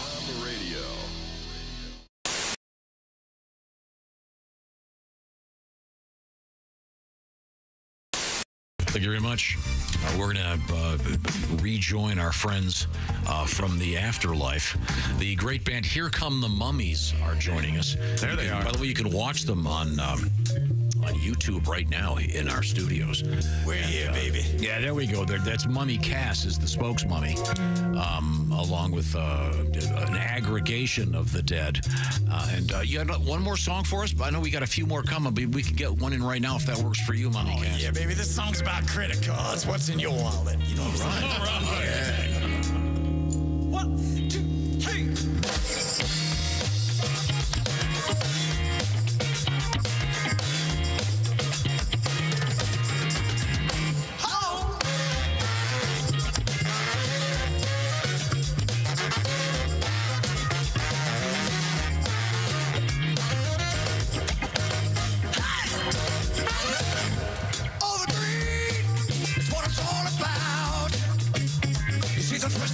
Then I get respect when I whip it out. Make a scene, wave it all around. That little magnetic ship gonna make them flip when I whip it out. Nothing else matters. No, nothing else matters. Nothing else matters when I whip it out.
see the twist the neck, then I get respect when I whip it out. Make a scene, wave it all around. Yeah, that little magnetic strip gonna make them flip when I whip it out. Nothing else matters. No, nothing else matters. No, nothing else matters when I whip it out. Hit it, baby.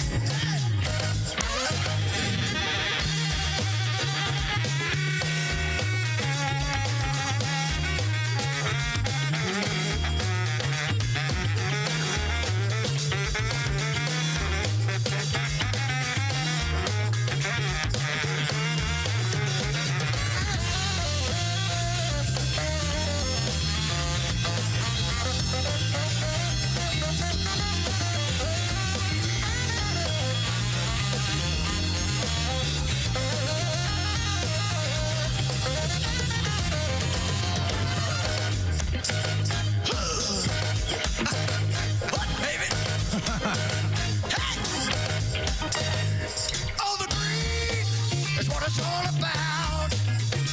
You see the twist the neck, then I get respect when I whip it out. Make a scene, wear it all around. The little magnetic strip gonna make them flip when I whip it out. Nothing else matters. I know nothing else matters. No, nothing else matters when I whip it out. Nothing else matters. No, nothing else matters. No, nothing else matters when I whip it out.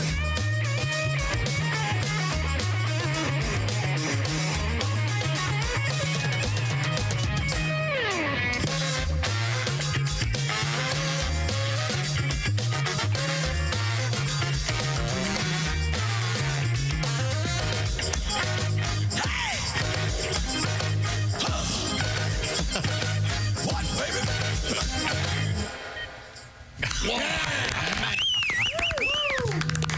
Here come the Mummies. Yeah.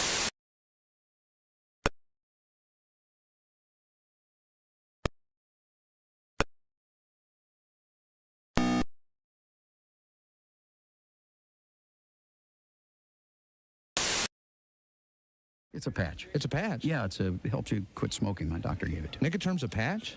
Yeah, Nicoterm it's a patch. A patch? A patch. Some kind of patch? Yes, it's a patch, like you put on your arm. Nicoterm is a patch? Oh, I'll be damned.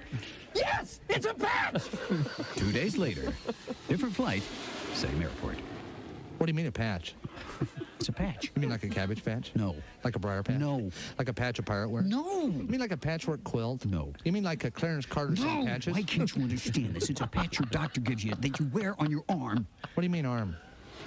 2 days later, same airport, yet another flight. Now, let me get this straight. Nicoterm is a...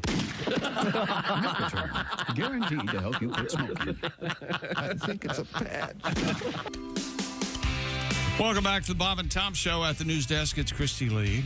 There's Pat Godwin in the performance room. Hey, chick. There's Josh Arnold, the I Hate Steven Singer sidekick chair. Hello. There's Ace Cosby. Hey. I'm Chick McGee, and here's Tom Griswold. Thank you very much. Got a couple of trucker requests as we continue Trucker Appreciation Week. For some semi-obscure stuff, this one I really like. Haven't heard it for a long time. This is a product that, yeah. I know we got the Ace Cosby joke of the day. No. Oh, you were ready for that? Okay, I'm sorry. I wasn't paying attention. Sorry. Your time. Like the suspenders. Explain who you are.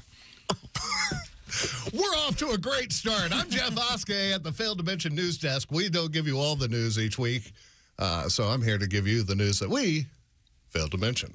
Now, here's Jeff Oskay with what you failed to mention news. Pew, pew, pew, pew, pew. Christy, you were talking corn mazes earlier. What you failed to mention, I took my kids to a corn maze last year. Let me tell you, there's no better way to drop $60 to have your kids argue in the middle of a field. That is $60 well spent. Sounds like a win-win. Yes. A girl found an almost 3-carat diamond while celebrating her 7th birthday at Crater of Diamonds State Park. What you failed to mention, good luck planning her 8th birthday next year, Mom and Dad. Chuck E. Cheese, huh? Yeah, you ain't going to top that one. A 3-legged grizzly broke into someone's home and ate all their food. What you failed to mention, he was probably grief-eating after losing his paw. He lost his paw. Hey, we real quick, since this is off to such a good start, we have a couple listener submissions. Okay. Is that right? This one's from Todd. Todd says, Jeff said he was watching homemade porn on Pornhub and could hear a baby crying. He said, what he failed to mention, maybe stop watching porn on your phone in the Walmart family bathroom. The baby was crying in real life. Yes, he was saying I masturbate in public. This one actually is my favorite. It's way too smart for us, so we'll see how it goes over. The HGTV network took a loss after remodeling the interior of the Brady Bunch house from the Brady Bunch TV show. Well, you failed to mention the house was no longer livable because they removed the fourth wall. Sure. Yeah. Oh, no. I get it. I don't like it. And as a matter of fact, it makes me a little mad. Andy, I'm sorry, buddy. I loved your joke. Okay. Chip can kiss your ass. That's right. I'm kind of thrown by your Amish look there. I got the bow tie. And the suspenders. Very Redenbacher. Yeah. After this, I'm going to... All right. Wildlife officials removed more than 150 bats found inside a Utah high school. Well, you failed to mention, sorry, bats. Looks like you guys are going to have to settle with just getting a GED. They were just trying to learn. Here's a little failed to mention quiz. Young Willie G has been on assignment all week. Well, you failed to mention what his assignment was. Was it A, eating his weight in chicken wings, B, locating the Holy Grail, or C, searching this great nation far and wide for more of Tom's yuppie-ass Laird Superfood Creamer? Yuppie-ass. There are new pumpkin spice scented wipes for your bathroom. What you failed to mention, for those times you want to smell like you just got done humping a pumpkin.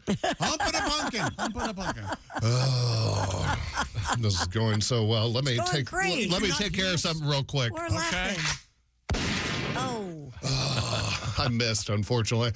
Disney is investigating footage that shows employees twerking and being obscene while dressed as characters. What you failed to mention, it gets even worse. I heard Goofy gave the clap to Cinderella, who in turn passed it on to Mickey and Snow White. Yeah, come to find out, it is a small world after all.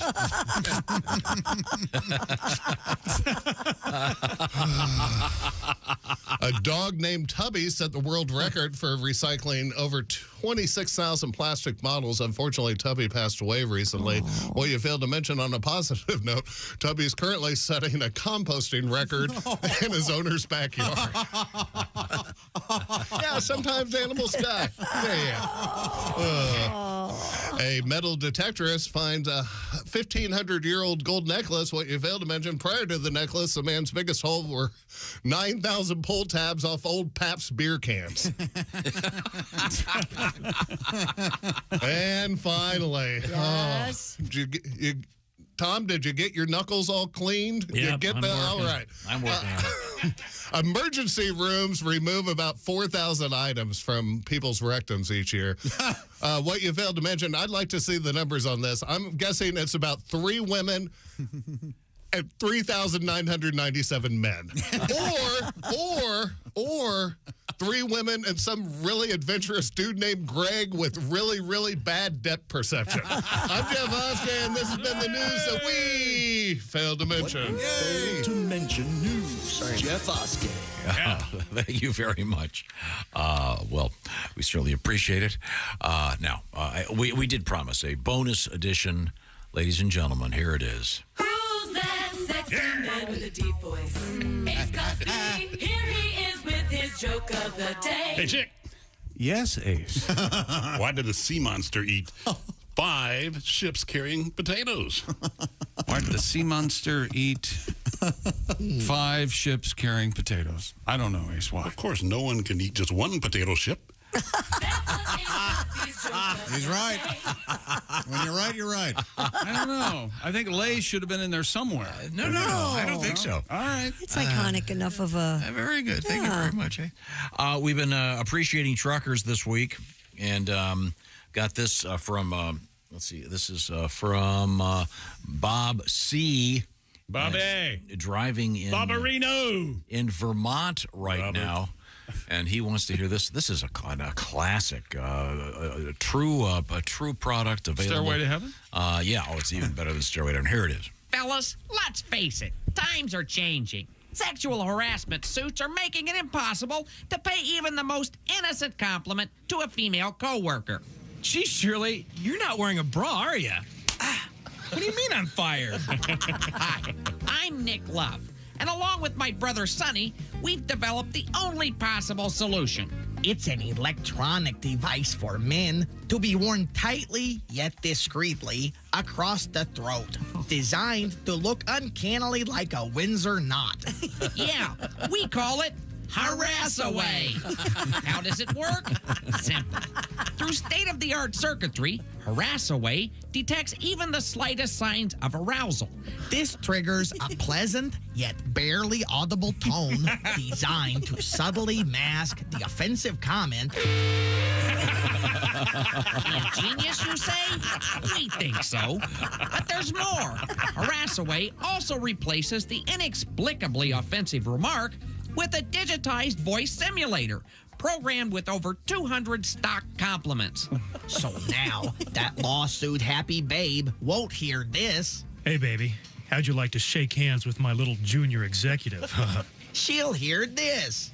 Hey, baby, how'd you like to... You do outstanding work. Shake hands with me. And I am proud to call you my associate. Harass Away.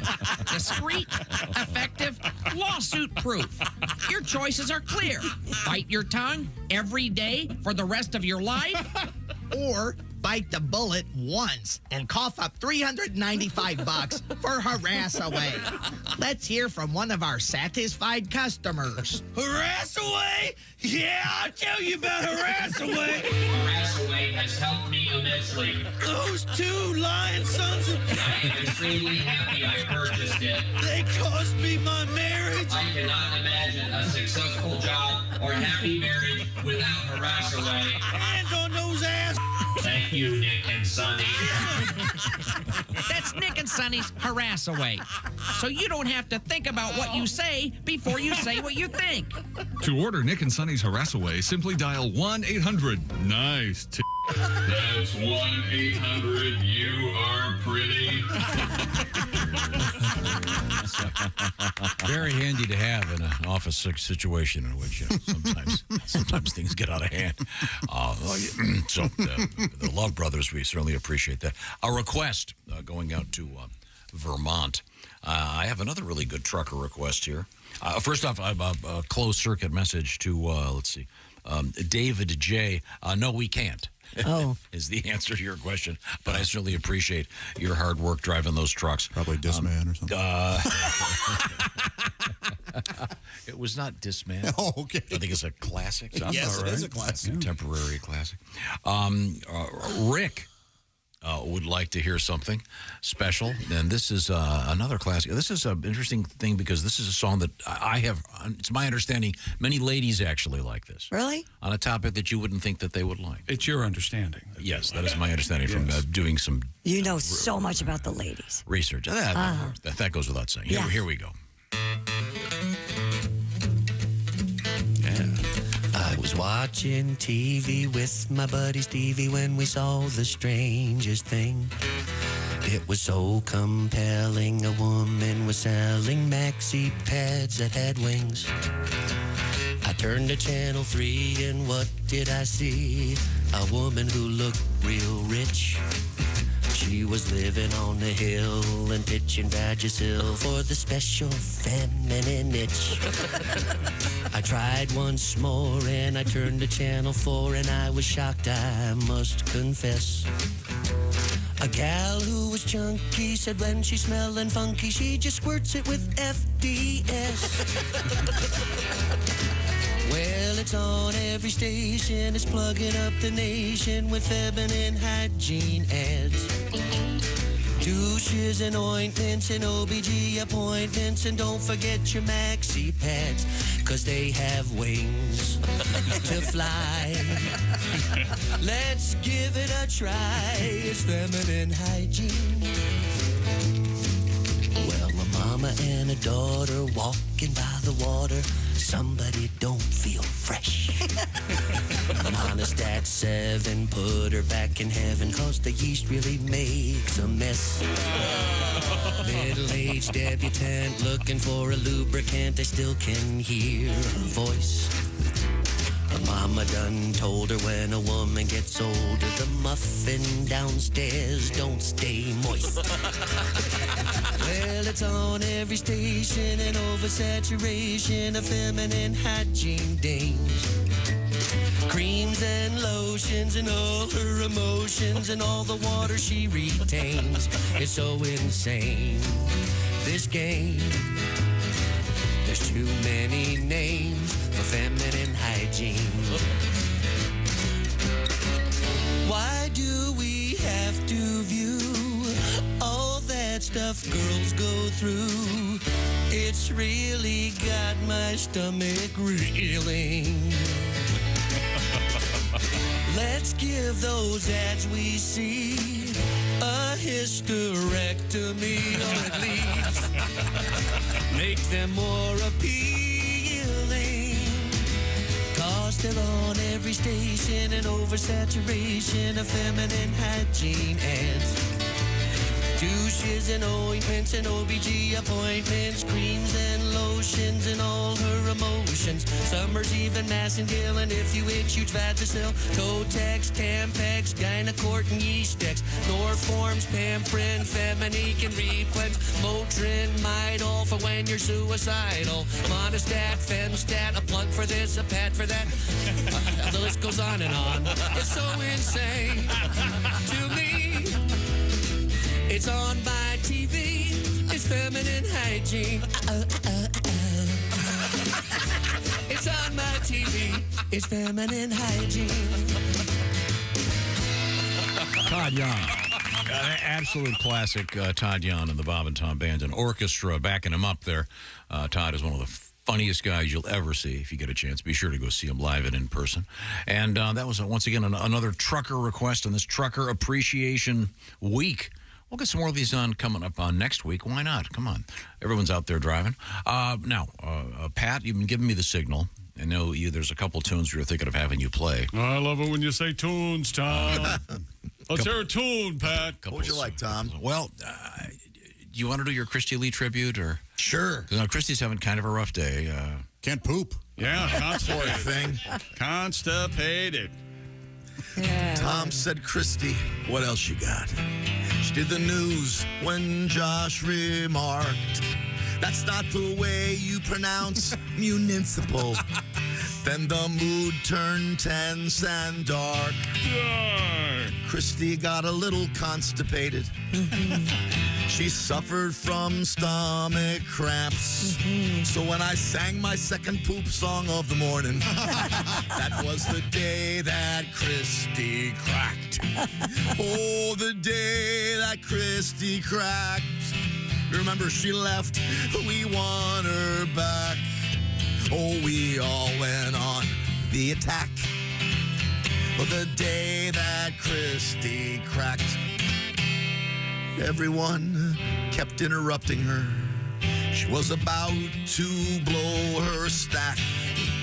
With our minds in the dirt and the comments about her shirt. That was the day that Christy cracked. Oh, the day that Christy cracked. We lacked good taste, finesse, and tact. But now she has a better contract. The day that Christy Lee got so pissed at me. The day that Christy cracked. I wish it was the day that Christy crapped. I wish I had thought of that. The day that Christy crapped. Well, you brought it on yourself. I good sit down, all right? Yes, sirree. Oh, God. Thank you very much, Beth. Thank you, Beth. It was lovely.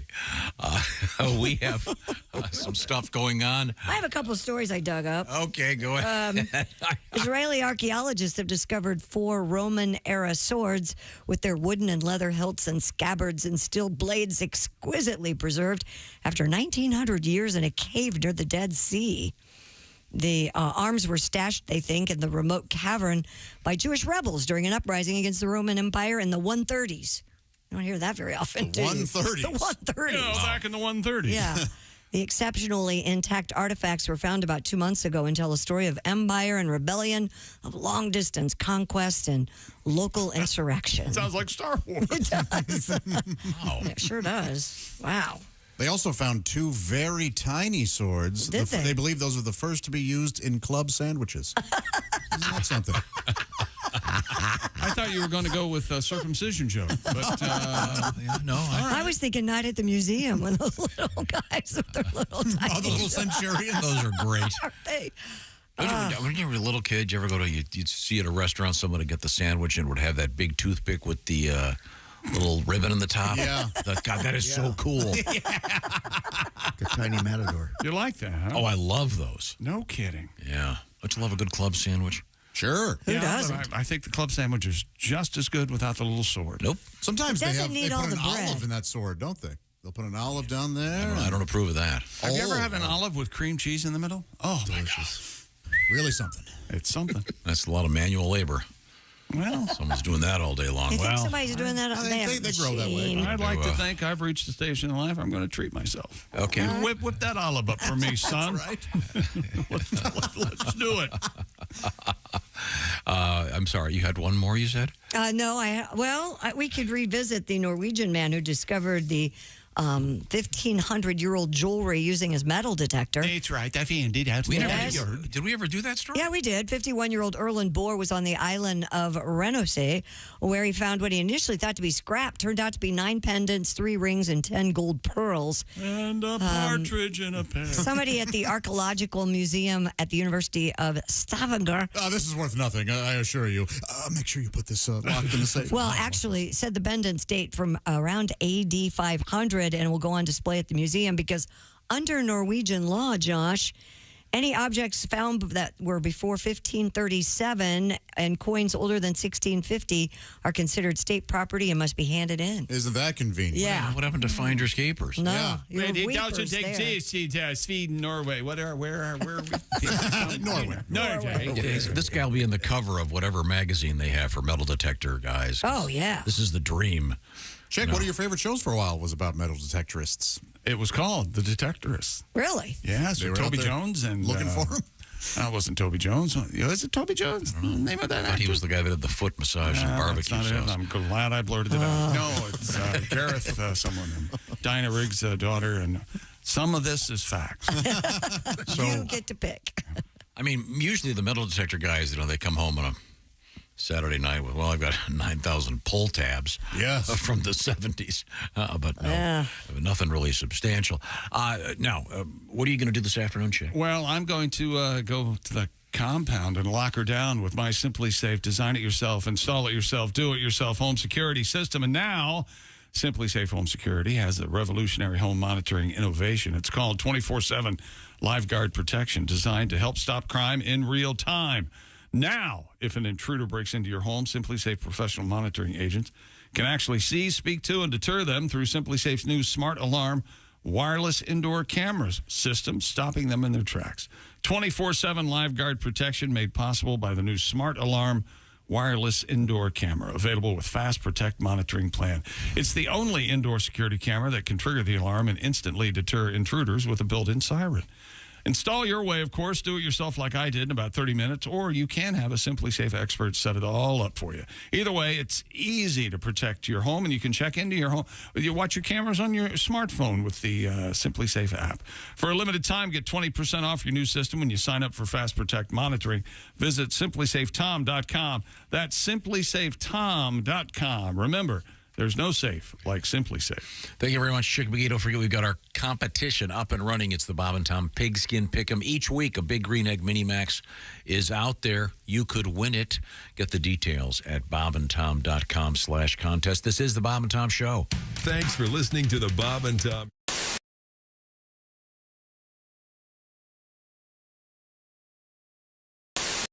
Hey, it's Josh, and of course... Hi, Chick McGee, everybody. Your chance to win a Mini-Max Big Green Egg for Bob and Tom and Big Green Egg. Each week, someone will win a Mini-Max Big Green Egg. It's the Bob and Tom Show Pigskin Pick'em, powered by the Big Green Egg. Go to bobandtom.com/contest on the computer. Is that where you go? Are we eligible?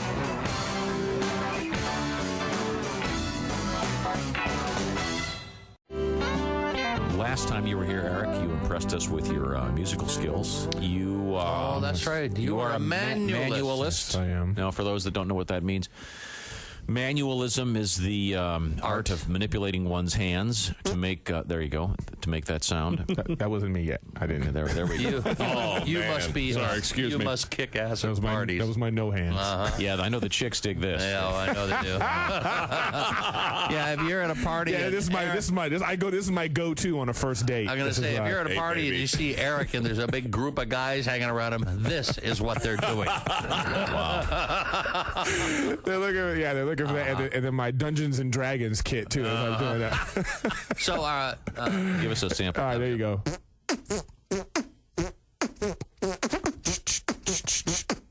Very nice.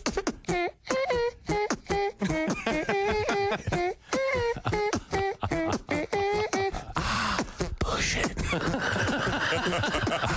You see the group of guys laughing now at the party? What? Wow. While the girls are all over there rolling their eyes. That is amazing. Have you ever been laid doing that?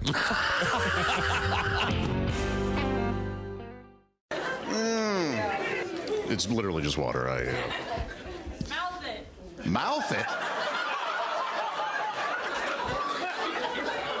Has that been throwing you guys off? Like, I've been told that when I drink out of bottles that I really, wrap my whole mouth around them or whatever. And I'll be honest, I have no idea what people are talking about.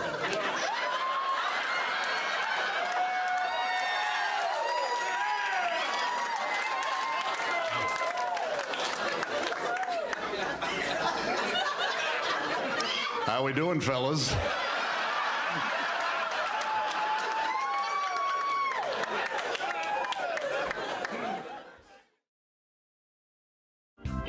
Our guests, Mark Maron and Rebecca Corey. Now, Rebecca, you mentioned that you travel with your dog. I do. And you're serious. What kind of dog is it? I have a 64-pound pit bull, a blue-nosed pit bull. Her name is Angel. And she was. You showed a picture to us during the break, a picture of your dog sitting on the airplane looking out the window. Yep, she was sitting in a seat next to me, looking out the window, thinking, "Whoa." And this is a what do you call it? A service dog. A therapy dog. Yep. Therapy dog. What does that mean? It means you just give up the Xanax and wine, and you go to a little being that makes you calm when you fly. I got an issue with flying. Yeah. So you couldn't. So you're a cat person. You couldn't do that with cats because, first of all, cats. Well, they're so highfalutin. Yeah, would not. Oh, you mean you have Cats to will earn scratch your eyes the out. love of a cat, and that somehow makes it No, the less. cat would look at you and go. Put a cat on a plane, see what happens. I traveled. I traveled with LaFonda. Oh, did you? And how'd it go? Was LaFonda in a cage? Well, let me understand. You got to understand. I'm surprised LaFonda would fly coach. Yes. Was she willing to? LaFonda. My cats were feral, so they're wild animals. Right. Now, I never traveled with this cat before, and it was crazy because. They were, when I first got them, they were already wild, and they were only a few months old, but they were wild. So in order to take LaFonda to Los Angeles, it took me 2 hours to get her into the cage. I had to wear leather gloves. Yeah. My hands were still bleeding. I'll bet. I get her into the cage. I get to JFK, and I'm exhausted. and I'm aggravated, and I put the cat on the conveyor, and the TSA guy goes, "Oh, you're gonna have to take the cat out of the cage and walk it through." Oh, and I'm like, "Are you kidding me?" I became crazy cat lady. See There my is hands? no way. Yeah, look at my hands. And I made the biggest deal. I was like, "There's no way this cat's getting out of that cage." He's like, "Then you're not getting on the plane." Okay. And by this point, I'd frightened everyone around. I was crazy, and it would have been. They would have been less freaked out if I'd had a bomb. I mean, I took this little cat out of the cage, and they're like, "Step back, everyone back!" And LaFonda was just freaked out. I'll bet. And I walked her through, and all she wanted was to get back into the box. But my biggest fear was that the cat's going to get away, and I'm going to be like in some. You're gonna chasing her down. Yeah, I'm in a children's film. It's just a montage of me on the baggage claim, and, and it ends running through kitchens, down it ends with you in a federal facility being sodomized. Nothing more enjoyable. Oh, Wow. Is that the sodomized bell? Sodomized bell. There it is. What's nice about bringing Angel on is bully breeds are really gassy in general. If you know anything. Oh, they're very gassy. And there's no hair there to muffle, the smell and the sound. And so sometimes on the plane, she will just let it rip. Yeah. And it's real nice. Do you look around and say, "Excuse me," or do you just point at the guy in front of you? I just laugh because it's so unbearable. But now there's someone, because normally you've been asleep on an airplane with your mouth open and been woken from a dead sleep because you thought someone crapped on your face. Because, you know what I mean? Yes. And now that I have a bully breed, I just go, well, there it is, everybody. Take that. Take that. You need to give your dog Beano before you fly. What's that? I need to give me Beano before I fly. It's the same. Dead families want him dead. Oh, but you want him to live. Fine. He can live with you.